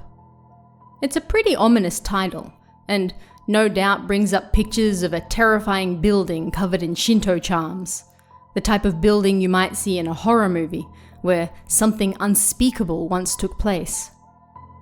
Only this building is real, and it exists in Okayama Prefecture. You can find the House of Talismans in Kurashiki City. A quick look at the map shows that it has no neighbours and is surrounded by nothing but trees. It's lone, desolate, and isolated, and it's been abandoned for decades. But how did it get that way? And how did it garner such a terrifying nickname? The story behind it is a fairly common one. People claim that the family who used to live there all committed suicide one night. Yet, nobody knew why, which made it all the stranger. Something that would make an entire family take their lives couldn't be anything good, and rumours soon spread far and wide. Now, there's no proof that this story in and of itself actually happened, let alone any of the stories that were to follow. Like many abandoned houses around Japan, people stumbled across this eerie, falling apart house and decided that something terrible must have happened there. A murder and/or suicide is the usual go-to to explain why a house would be abandoned, and especially in the early years of the internet, few people questioned these things. By the time they did, the stories had already spread too far to be stopped. But what makes this particular house different to other abandoned buildings around the country was the fact that people really did find the inside covered in talismans. Not just one or two, but protective charms were found all over the walls, the roof, the floor, the leftover furniture, everything. The true story behind the house and the talismans inside is still unknown. Nobody knows why it was left in the state it was in, why it was covered in protective charms, or even how much time had passed since it was last inhabited. To fill in the gaps, rumours soon began to spread. The story of the family who took their own lives continued, with strange occurrences happening in the house after their deaths. Ghostly sightings, things moving around, strange noises, the whole shebang. As such, relatives of the family visited a monk in the hopes of ending these bizarre and terrifying happenings. After visiting the house, this monk revealed that there was little he could do to help the tormented spirits still lingering inside. It was beyond his power, and so the decision was made to seal the house instead. Protective talismans were placed all around the inside of the house, hoping to calm the spirits, and then finally, the house itself was sealed shut, with another on the door. It's unknown when people first broke into this abandoned house, but it quickly gained fame as a ghost spot, and over the years, numerous ghost hunters and teenagers entered the house trying to find evidence of the supernatural. The talismans, once posted all over the house, were eventually torn down by people raiding in the dark of night, and at present, few are left. You can still see the remains of some pasted near the roof and on the walls, as well as a few charms littering the floor, but the house has been vandalized so much over the years that, looking at it now, you'd have no idea that this was the famous House of Talismans. It's said that over 8 million properties in Japan are currently unoccupied. Of those, 2 million are completely abandoned. They're not for sale, and they're certainly not for rent. They just sit there, abandoned and rotting, taking up space that nobody is quite sure what to do with.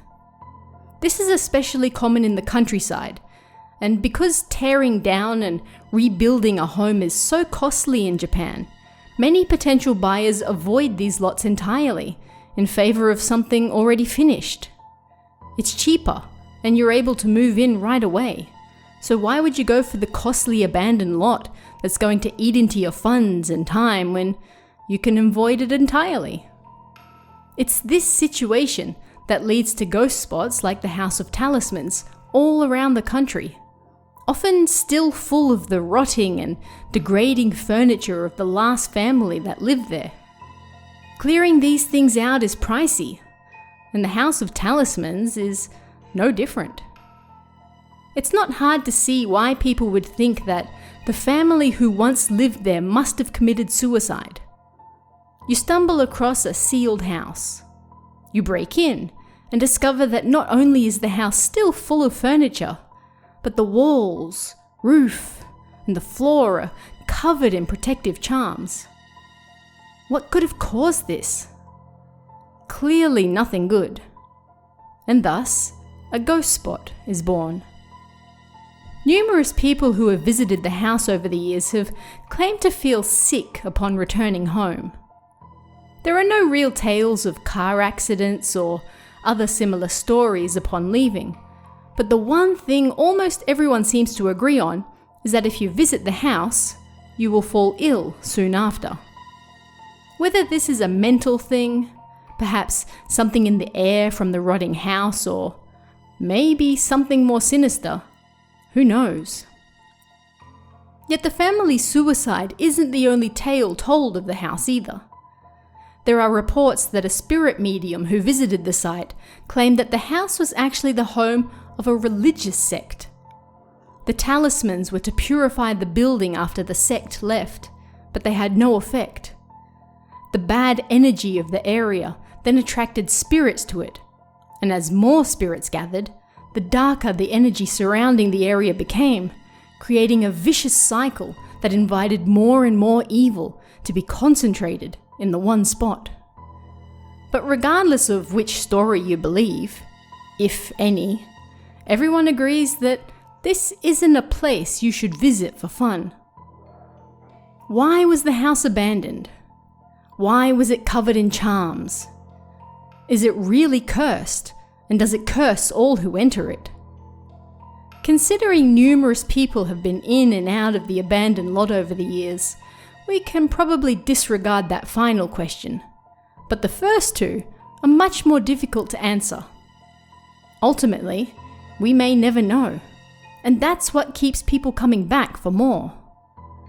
Without that uncertainty, without the possibility that something terrible, something beyond comprehension happened here, people would quickly lose interest. A good ghost spot thrives on mystery, on giving just enough information to let people fill in the terrifying blanks themselves. And that's why the House of Talismans is still one of the most famous ghost spots in all of Okayama Prefecture. Why were the Talismans there? We just don't know. Perhaps that's for the best. But what do you guys think? Let me know in the comments below, and I'll see you again next time.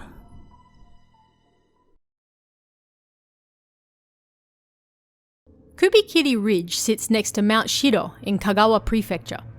At an elevation of 271 meters, it's not terribly high considering the rest of the mountains around it, and it slopes rather gently. Kubikiri means cutting off one's head in Japanese, giving this ghost spot a particularly fitting name. The following is just one popular tale told of the ghostly area. Everybody knew of it. Kubikiri Ridge, the site of a fierce battle between Chosakabe Motochika and the Zoda clan in the Sengoku era that ended in a massive Zoda defeat. They cut the heads off all who remained, and so the area was called Kubikiri Ridge. 7 university students, bored and looking for a little fun, decided to go and visit the area to test their mettle. It was just a story, after all. Something that happened hundreds of years earlier. They jumped in 2 cars and headed for the ridge. In contrast to its name, it was a gentle slope and the drive was peaceful. Trees grew thick by the side of the road, but everything was well maintained and well looked after. It could have been any other highway. There was nothing special about it. The group decided to get out of the cars and go for a walk. There was no excitement in sitting inside the car and looking at trees. They could do that anywhere. The area looked perfectly safe. As they were walking, they discovered an old path through the dense trees. The students laughed and joked as they entered the path. But as they did, the wind suddenly picked up.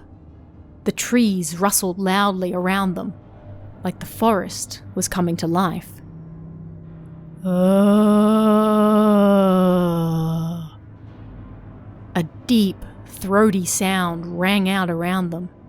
It seemed to be coming from everywhere, the sound of a man groaning in pain. The group ran back to the car at once. The driver started the engine, wanting nothing more than to be as far away from there as possible. But then, they noticed that one person wasn't in the car yet.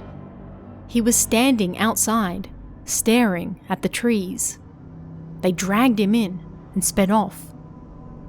"You heard that voice, right? It sounded angry." The person they had to drag into the car turned to them. "What do you mean? I didn't hear any voice." The group were confused. They all heard it, every single one of them. He was the only person claiming to have heard nothing. Why? How could he be the only one? But the strangeness continued. When they turned around to see if the second car was following them, they saw the windscreen on the driver's side fogged up.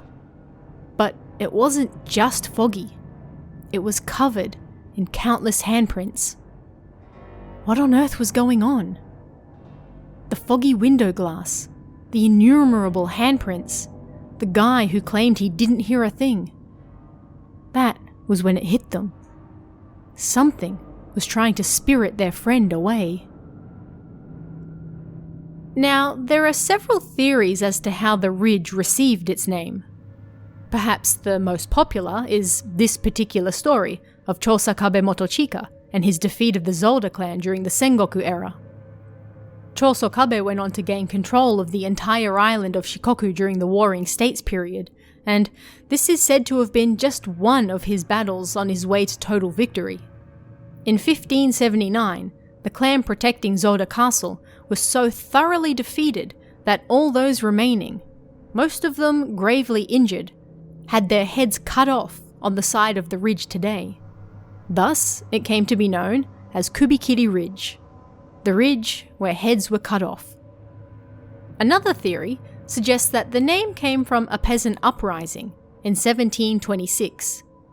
The peasants were upset with rising taxes and revolted against their masters. But the revolt was unsuccessful. 147 peasants were captured, and of those, 51 were put to death. Their heads were cut off and displayed for all to see, a warning of what would happen if they tried to revolt again. The area became known henceforth as Kubikiri Ridge. Yet another theory suggests that an even more ancient battle took place between the Miura and Amago clans for control of the local castle. No matter how you look at it, the area has a long and bloody history, and regardless of which theory you believe, it's undeniable that many people have died at the ridge over the years, often in brutal and humiliating ways. In 1845, a memorial statue called the Kubikiri Jizo was erected in the area for those who were killed over the years. But rumours of ghostly sightings in the area persist, and night after night, the spirits of those without their heads are said to linger in the trees. If you're unlucky enough to run into one, you might hear something gently whisper in your ear, "Have you seen my head?" Disembodied voices are particularly common, and it's not unheard of to run into a spirit missing one of its limbs either. One story tells of a man who was driving up the ridge one night when he saw a man standing in the middle of the road. He stopped his car, thinking it dangerous to go any further. The headlights shone on the man's body, but he couldn't see his head. His clothes looked old-fashioned, not something he'd ever seen anyone wear in the modern period before. Finding the situation more and more strange, he got out of his car and went to approach the man. That was when he realized. He quickly got back into the car and put it into reverse and sped away. The man had no head, and a disembodied voice followed him all the way back down. Another story tells of a woman who went for a drive with two of her friends. This woman had a strong reikan, or ability to sense the supernatural, and as the sun was setting and they were getting ready to return home, one of her friends suggested they stop by Kubikiri Ridge on the way. The woman protested immediately. It was not a safe place to be, and it would be better if they avoided it. But her friend refused to listen and she drove them there anyway. At the very least, she wanted to get out and have a look at the Kubikiri Jizo statue. She pulled over and got out of the car. The woman noticed the air felt heavy and oppressive. She tried to stop her friend from going, but she shrugged her off and continued up the path. The woman and her other friend waited, but 30 minutes passed with no sign of their friend. They got out and searched for her for several hours, but they couldn't find her anywhere. They went to the police and a search party was sent out, but nobody found any sign of her. She was gone, just like that. The woman suspected that the moment her friend voiced her desire to visit the ridge, it was already too late. The spirits had summoned her there and they would have what they wanted. Once more she felt that Kubikiri Ridge really was a dangerous place. One you shouldn't visit half-hearted. But what do you guys think about this one? Let me know in the comments below and I'll see you again next time. At the foot of Kaimon Dake volcano, there's a tunnel. Technically, it's 2 tunnels, but it was built in the 1960s to take people around the volcano. Word was, it was also haunted. Unlike most haunted tunnels, the Kaimon Tunnel was still in use. It was the only way around the volcano by car. One night, a man and his girlfriend decided to go for a drive. Maybe they might get lucky and see one of these fabled ghosts. There was a rumor of a woman who peeked in from the open spaces in the roof. The tunnel had no lights, so at regular intervals there were spaces cut into the roof to let natural light in. It was said that a woman killed herself nearby, and she spent her time after death looking down from the tunnel roof. If you locked eyes with her, it meant that you would have an accident on your way home. They drove through the dark tunnel, the only light coming from the car's headlights.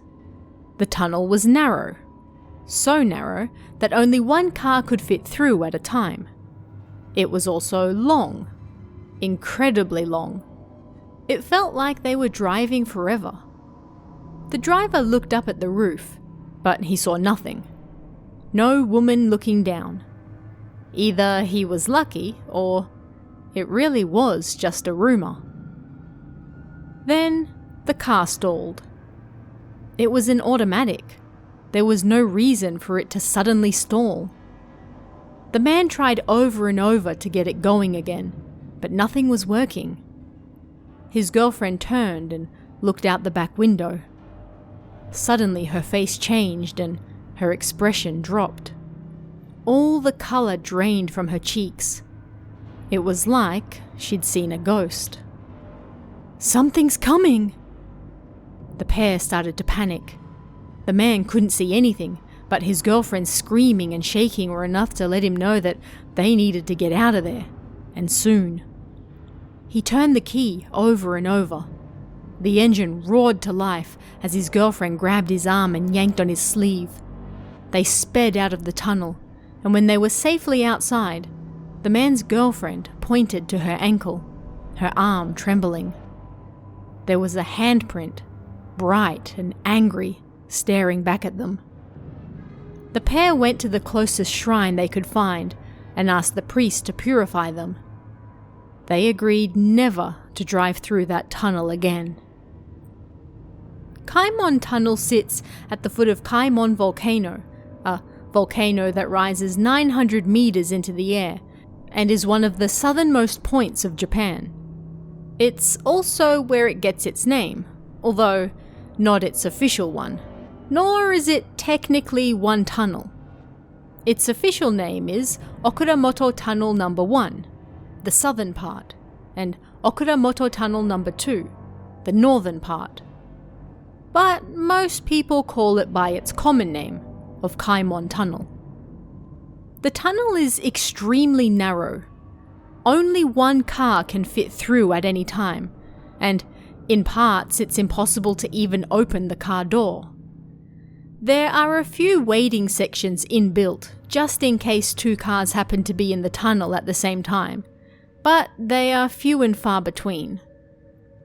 The open area between the tunnels is covered by a wire skeleton, so it's likely the tunnel was meant to be continuous, but for some reason, only that part remains unfinished.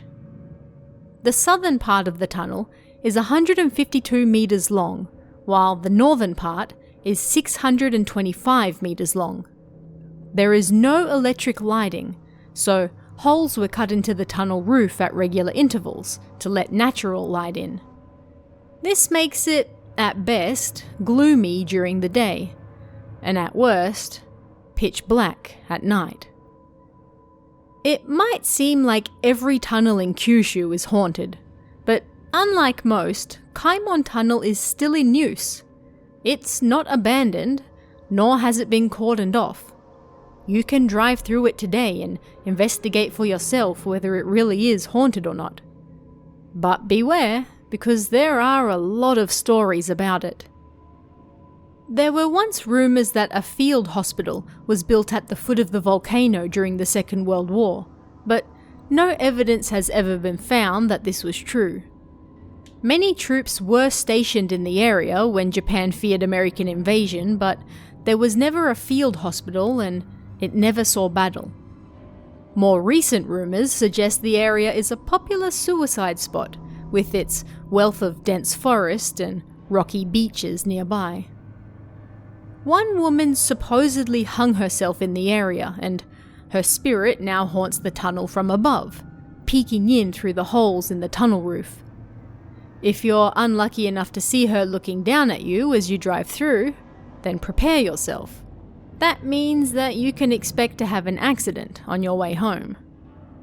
Several drivers have reported finding their rear seat drenched in water after passing through the tunnel. As you may recall from Aoyama Cemetery and the legend of the ghost in the taxi, this is a fairly common occurrence with Japanese spirits. The spirits have an intense connection to water, and with rumours of suicides on the beach nearby, it's not too difficult to see how this rumour began here as well. And like the couple in the opening tale, there are rumours that spirits will chase cars inside the tunnel at night, and if they catch you, they will leave their mark. This may or may not require a visit to a nearby shrine for purification, but when it comes to Japanese ghosts, it's better to be safe than sorry. There's another potential reason for why ghosts haunt this particular tunnel. A local legend that has been around since the tunnel was first completed. At the bottom of Kaimon volcano, and to the north of the tunnel, is a golf course. When that golf course was first under construction, it was plagued by accidents. The workers complained that it was a curse. They were angering the spirits, and they were taking their revenge upon them. The workers went to be purified at a local shrine, but it did nothing. The accidents continued. The man in charge, trying to find out what was going on, went to speak with some locals. There's an important shrine near here called Hirakiki Shrine, they told him. They worship the god of the sea there, and the spirits of those who die in shipwrecks find their way back to that shrine. The path they take back passes through Kaimon volcano, so the golf course you're building is in their way. They were unable to stop construction of the golf course after so much work had already been done. So, the leader came up with a new idea. A new type of construction unseen in Japan at the time. He would build a spirit path. Give the spirits a new way to reach the shrine. But that would cost money, and they would have to officially add it to the budget. So they came up with a plan. To the general public, it would be known as a general thoroughway. An easy and safe way to travel around the volcano. They built the tunnel, and after that, the accidents stopped. Construction went smoothly and the golf course was finished. If you believe the stories, Kaimon Tunnel continues to lead spirits to Hirakiki Shrine to this day, directing them away from the golf course. But not all pass through it completely. Some linger, it is said, and continue to haunt the living who pass through instead. If you believe the story, that is. But what do you guys think about this one? Let me know in the comments below, and I'll see you again next time. This week's ghost spot is close to my heart because it's very close to where I lived. Kamome Manor sits right on the edge of a series of cliffs facing the Sea of Japan in Izumo, Shimane Prefecture. Kamome means seagull in Japanese, fitting for its seaside location, and this 2-story building bends like an L shape in the middle. From its open, flat roof, you have a clear view of the ocean and surrounding forest.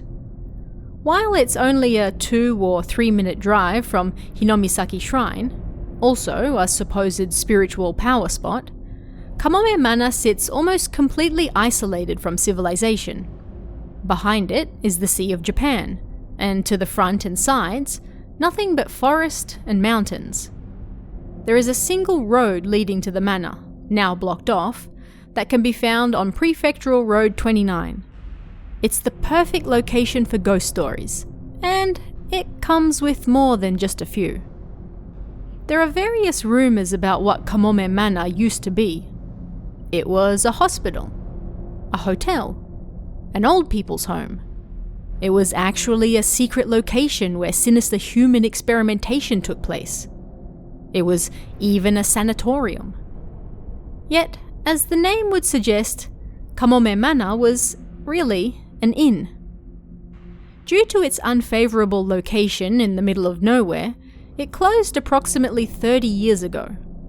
There were rumours that when contractors tried to demolish the building, they were plagued with accidents and so many unlucky incidents that, in the end, they gave up, judging it to be too dangerous.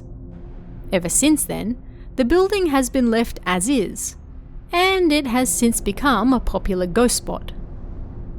As is common with other abandoned buildings, the manor has been ransacked, vandalised, and otherwise abused over the years. Its location and relative ease of access make it the perfect location for thrill seekers or kids looking to go wild for the night. But those who are thinking of visiting Kamome Manor should perhaps think twice about whether it's worth it or not. There are a lot of rumours about the manor, and none of them are good. Perhaps the most famous of all involves well-known psychic and medium Gibbo Aiko. Gibbo first appeared on TV in 1961, and over the next 40 years, she appeared in a variety of shows as a spiritual counsellor. She also wrote several best-selling books. Shortly before her death, Gibbo visited Kamome Manor for a certain TV show. When she arrived, however, Gibbo was said to have exclaimed there were so many spirits in the area that she was unable to perform an exorcism for them all. Terrified and powerless to do anything, she left. 1 short month later, she died. The official cause was stomach cancer, but many have claimed that she was just one of the many to have been cursed by visiting Kamome Manor. It's said that those who visit Kamome Manor either die or face serious injury upon their return home. One story tells of a young man who visited the manor with his girlfriend and another friend. They drove from Matsue, my hometown, roughly 40 minutes away, telling ghost stories the whole way. They then made their way into the manor, spraying graffiti and looking around. There have long been rumours that those who enter the basement will return vomiting blood, fall ill to pneumonia and high fevers, and then be subjected to nightmares and the voice of a child screaming long after they return home. There's even said to be a forbidden door that no one can open. Aware of these rumours, the trio decided to leave the basement until last for the ultimate scary experience. They made their way to the first and second floors, but there was nothing of note. They went to the roof, and the young man told his friend to scream something into the empty void. He didn't want to go home without something of note happening. His friend screamed out, "Oi!" And a deep voice from the earth apparently returned the call. The trio panicked and fled the building. On the way home, they passed a dead kitten as they drove through a tunnel. They swerved to avoid it, and a short while later, the friend started to complain. "Stop it! You're freaking me out," he said. When the young man asked him what was going on, his friend complained that he kept touching his knee. But the young man was sitting in the passenger's seat, and his friend was sitting in the back, behind the driver. Not only that, his friend complained that he was touching his right knee. The driver's side is on the right in Japanese cars, so that would make it impossible for him to reach from the passenger's side in the front without everyone seeing him. When he pressed his friend further, he said whatever touched him was about the size of a child's hand. Thinking it might be the work of the dead kitten, the young man told his girlfriend to turn around so they could go and get it and deliver it to a place full of people. She did as instructed, but then she suddenly turned the steering wheel, and the car plowed into a house. The three were lucky to escape without serious injuries, but the car was totaled. When the young man later asked his girlfriend what happened, she claimed a white orb had crossed their path, so she swerved to avoid it. Other ghostly rumours of the manor say there is a large collection of bones buried beneath the building. Some have claimed a woman drowned herself in the sea by the cliffs during the Meiji era, and her ghost haunts the building to this day. Others say there are the spirits of an old man and a child, and even more say that you can hear the high-pitched laughter of a woman inside the manor's walls, and a man screams from a room on the second floor. The manor is also a popular spot for ghost photos, as you're supposed to be able to capture ghostly orbs and other spiritual phenomena at the manor even during broad daylight. Less ghostly rumours suggest that the manor is used by the Yakuza for their shady dealings. There have even been rumours that the building was used by North Korean spies over the years. Whether any of these are true or not, it's generally a good idea not to go exploring dark abandoned buildings in the middle of nowhere, especially those with such an unsavoury reputation, supernatural or otherwise, as Kamome Manor. But what do you guys think? Let me know in the comments below, and I'll see you again next time.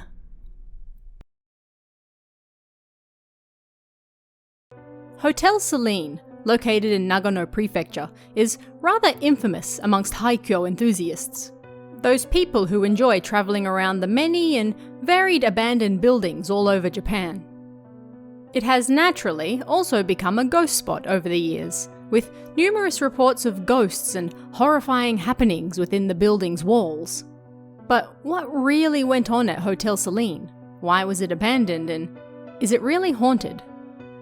First things first, Hotel Celine is, or was, a love hotel, and it can be found quite easily on Prefectural Road 18 in Shinano Town, Kamiminochi District, Nagano Prefecture.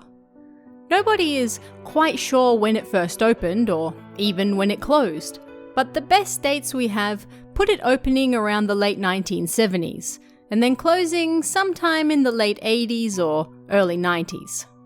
By the turn of the century, it had already been long abandoned and well established as a haikyo. The reason Hotel Celine is especially famous amongst the many thousands of abandoned buildings and hotels across Japan is because of a series of creepy drawings inside. These pictures, graffitied in each and every room, depict a naked pregnant woman accompanied by rather bizarre text.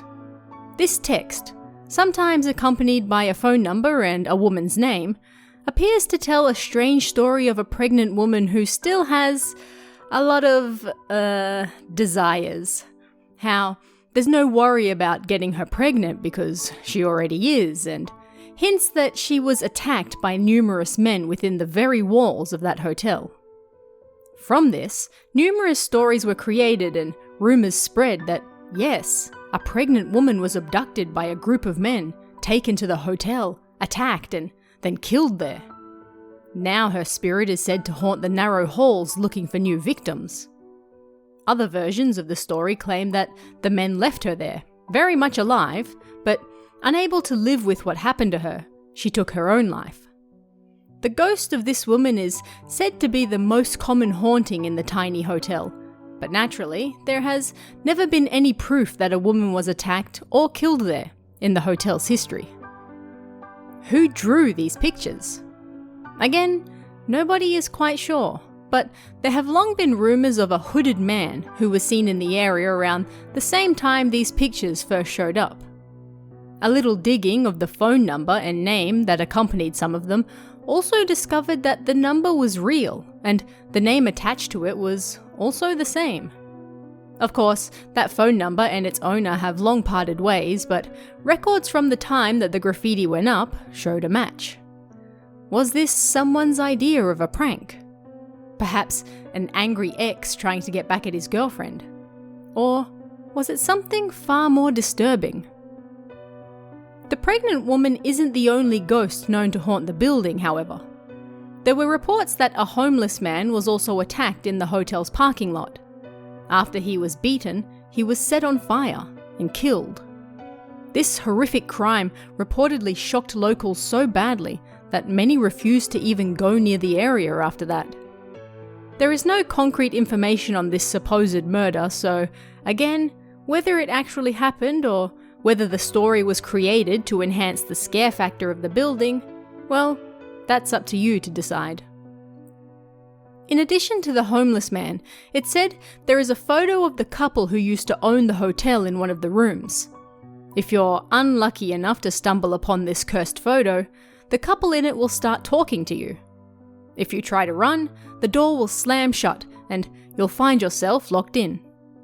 Naturally, nobody knows exactly where this photo is, nor even who owned the hotel before it was abandoned, so this is just one of the many rumours that have been added to the expanding Hotel Celine universe. And that's still not all. Yet another rumour claims that if you even plan to visit the hotel, then the night before you will see it in your dreams. That's about all it does though. It's not like Freddy where something attacks you in your sleep. It's just so spiritually powerful that apparently it can appear to you while you sleep, once it knows that you plan to visit. As you can see from Google Maps, the building still exists and it's not very large. You can find countless videos online from people who have visited the site hoping to catch a haunting or two. It's incredibly narrow inside, and there are only a few rooms in total. Like most buildings abandoned during the burst of the Japanese economic bubble, everything was left inside as is when the owners left, so even now you can still find mouldy bedding, old pieces of furniture, the remains of the fancy love hotel bathrooms, and so on. The graffiti is undoubtedly the main attraction, however, and the sole reason most people know of this hotel to begin with. It's why people go there, and it's the main thing they want to see. Surprisingly, most of the graffiti has made it intact to modern times, but not entirely without additions or further graffiti over the top. People have added their own comments to the weird stories. Others have added their own additions to the woman, including in one case, a knife in her belly. And others have tried to black parts out, perhaps thinking that would make it scarier or just because they have nowhere else to channel their destructive energies. Why this particular hotel was abandoned has never been determined, but considering the time period it closed, and its location way in the middle of nowhere, it's not too hard to guess. The most likely answer is that it simply didn't get enough business. The hotel only had a few rooms, it was located in the middle of nowhere, and land taxes are quite pricey. For many owners, it's easier to simply abandon a property than it is to try and sell it or do anything else with it. And so, a legend was born. A somewhat interesting addition to the Hotel Celine mythos is that it is, perhaps, not the first building to have been graffitied with the pregnant woman pictures. There is an abandoned building in neighbouring Niigata Prefecture that is shaped like a cow. It has also long been abandoned, but inside you can find the exact same graffiti of the pregnant woman, and it's believed this artwork has been here even longer than Hotel Celine. Even more interestingly, internet comments have remarked that this pregnant woman image is actually the mark of a gang of female bike riders in Nagano, where Hotel Celine is located. Or at least, it used to be. If we connect the dots, could the image have been drawn by someone connected to the gang? An angry ex-boyfriend, perhaps? The phone number written alongside a certain woman's name pointed to a landline in Niigata, the same location as the abandoned building shaped like a cow. It's a complex web of rumours and anonymous comments and events that happened 20 to 30 years ago, so nobody really knows for sure, and likely never will. And that's what makes locations like Hotel Celine so enduring.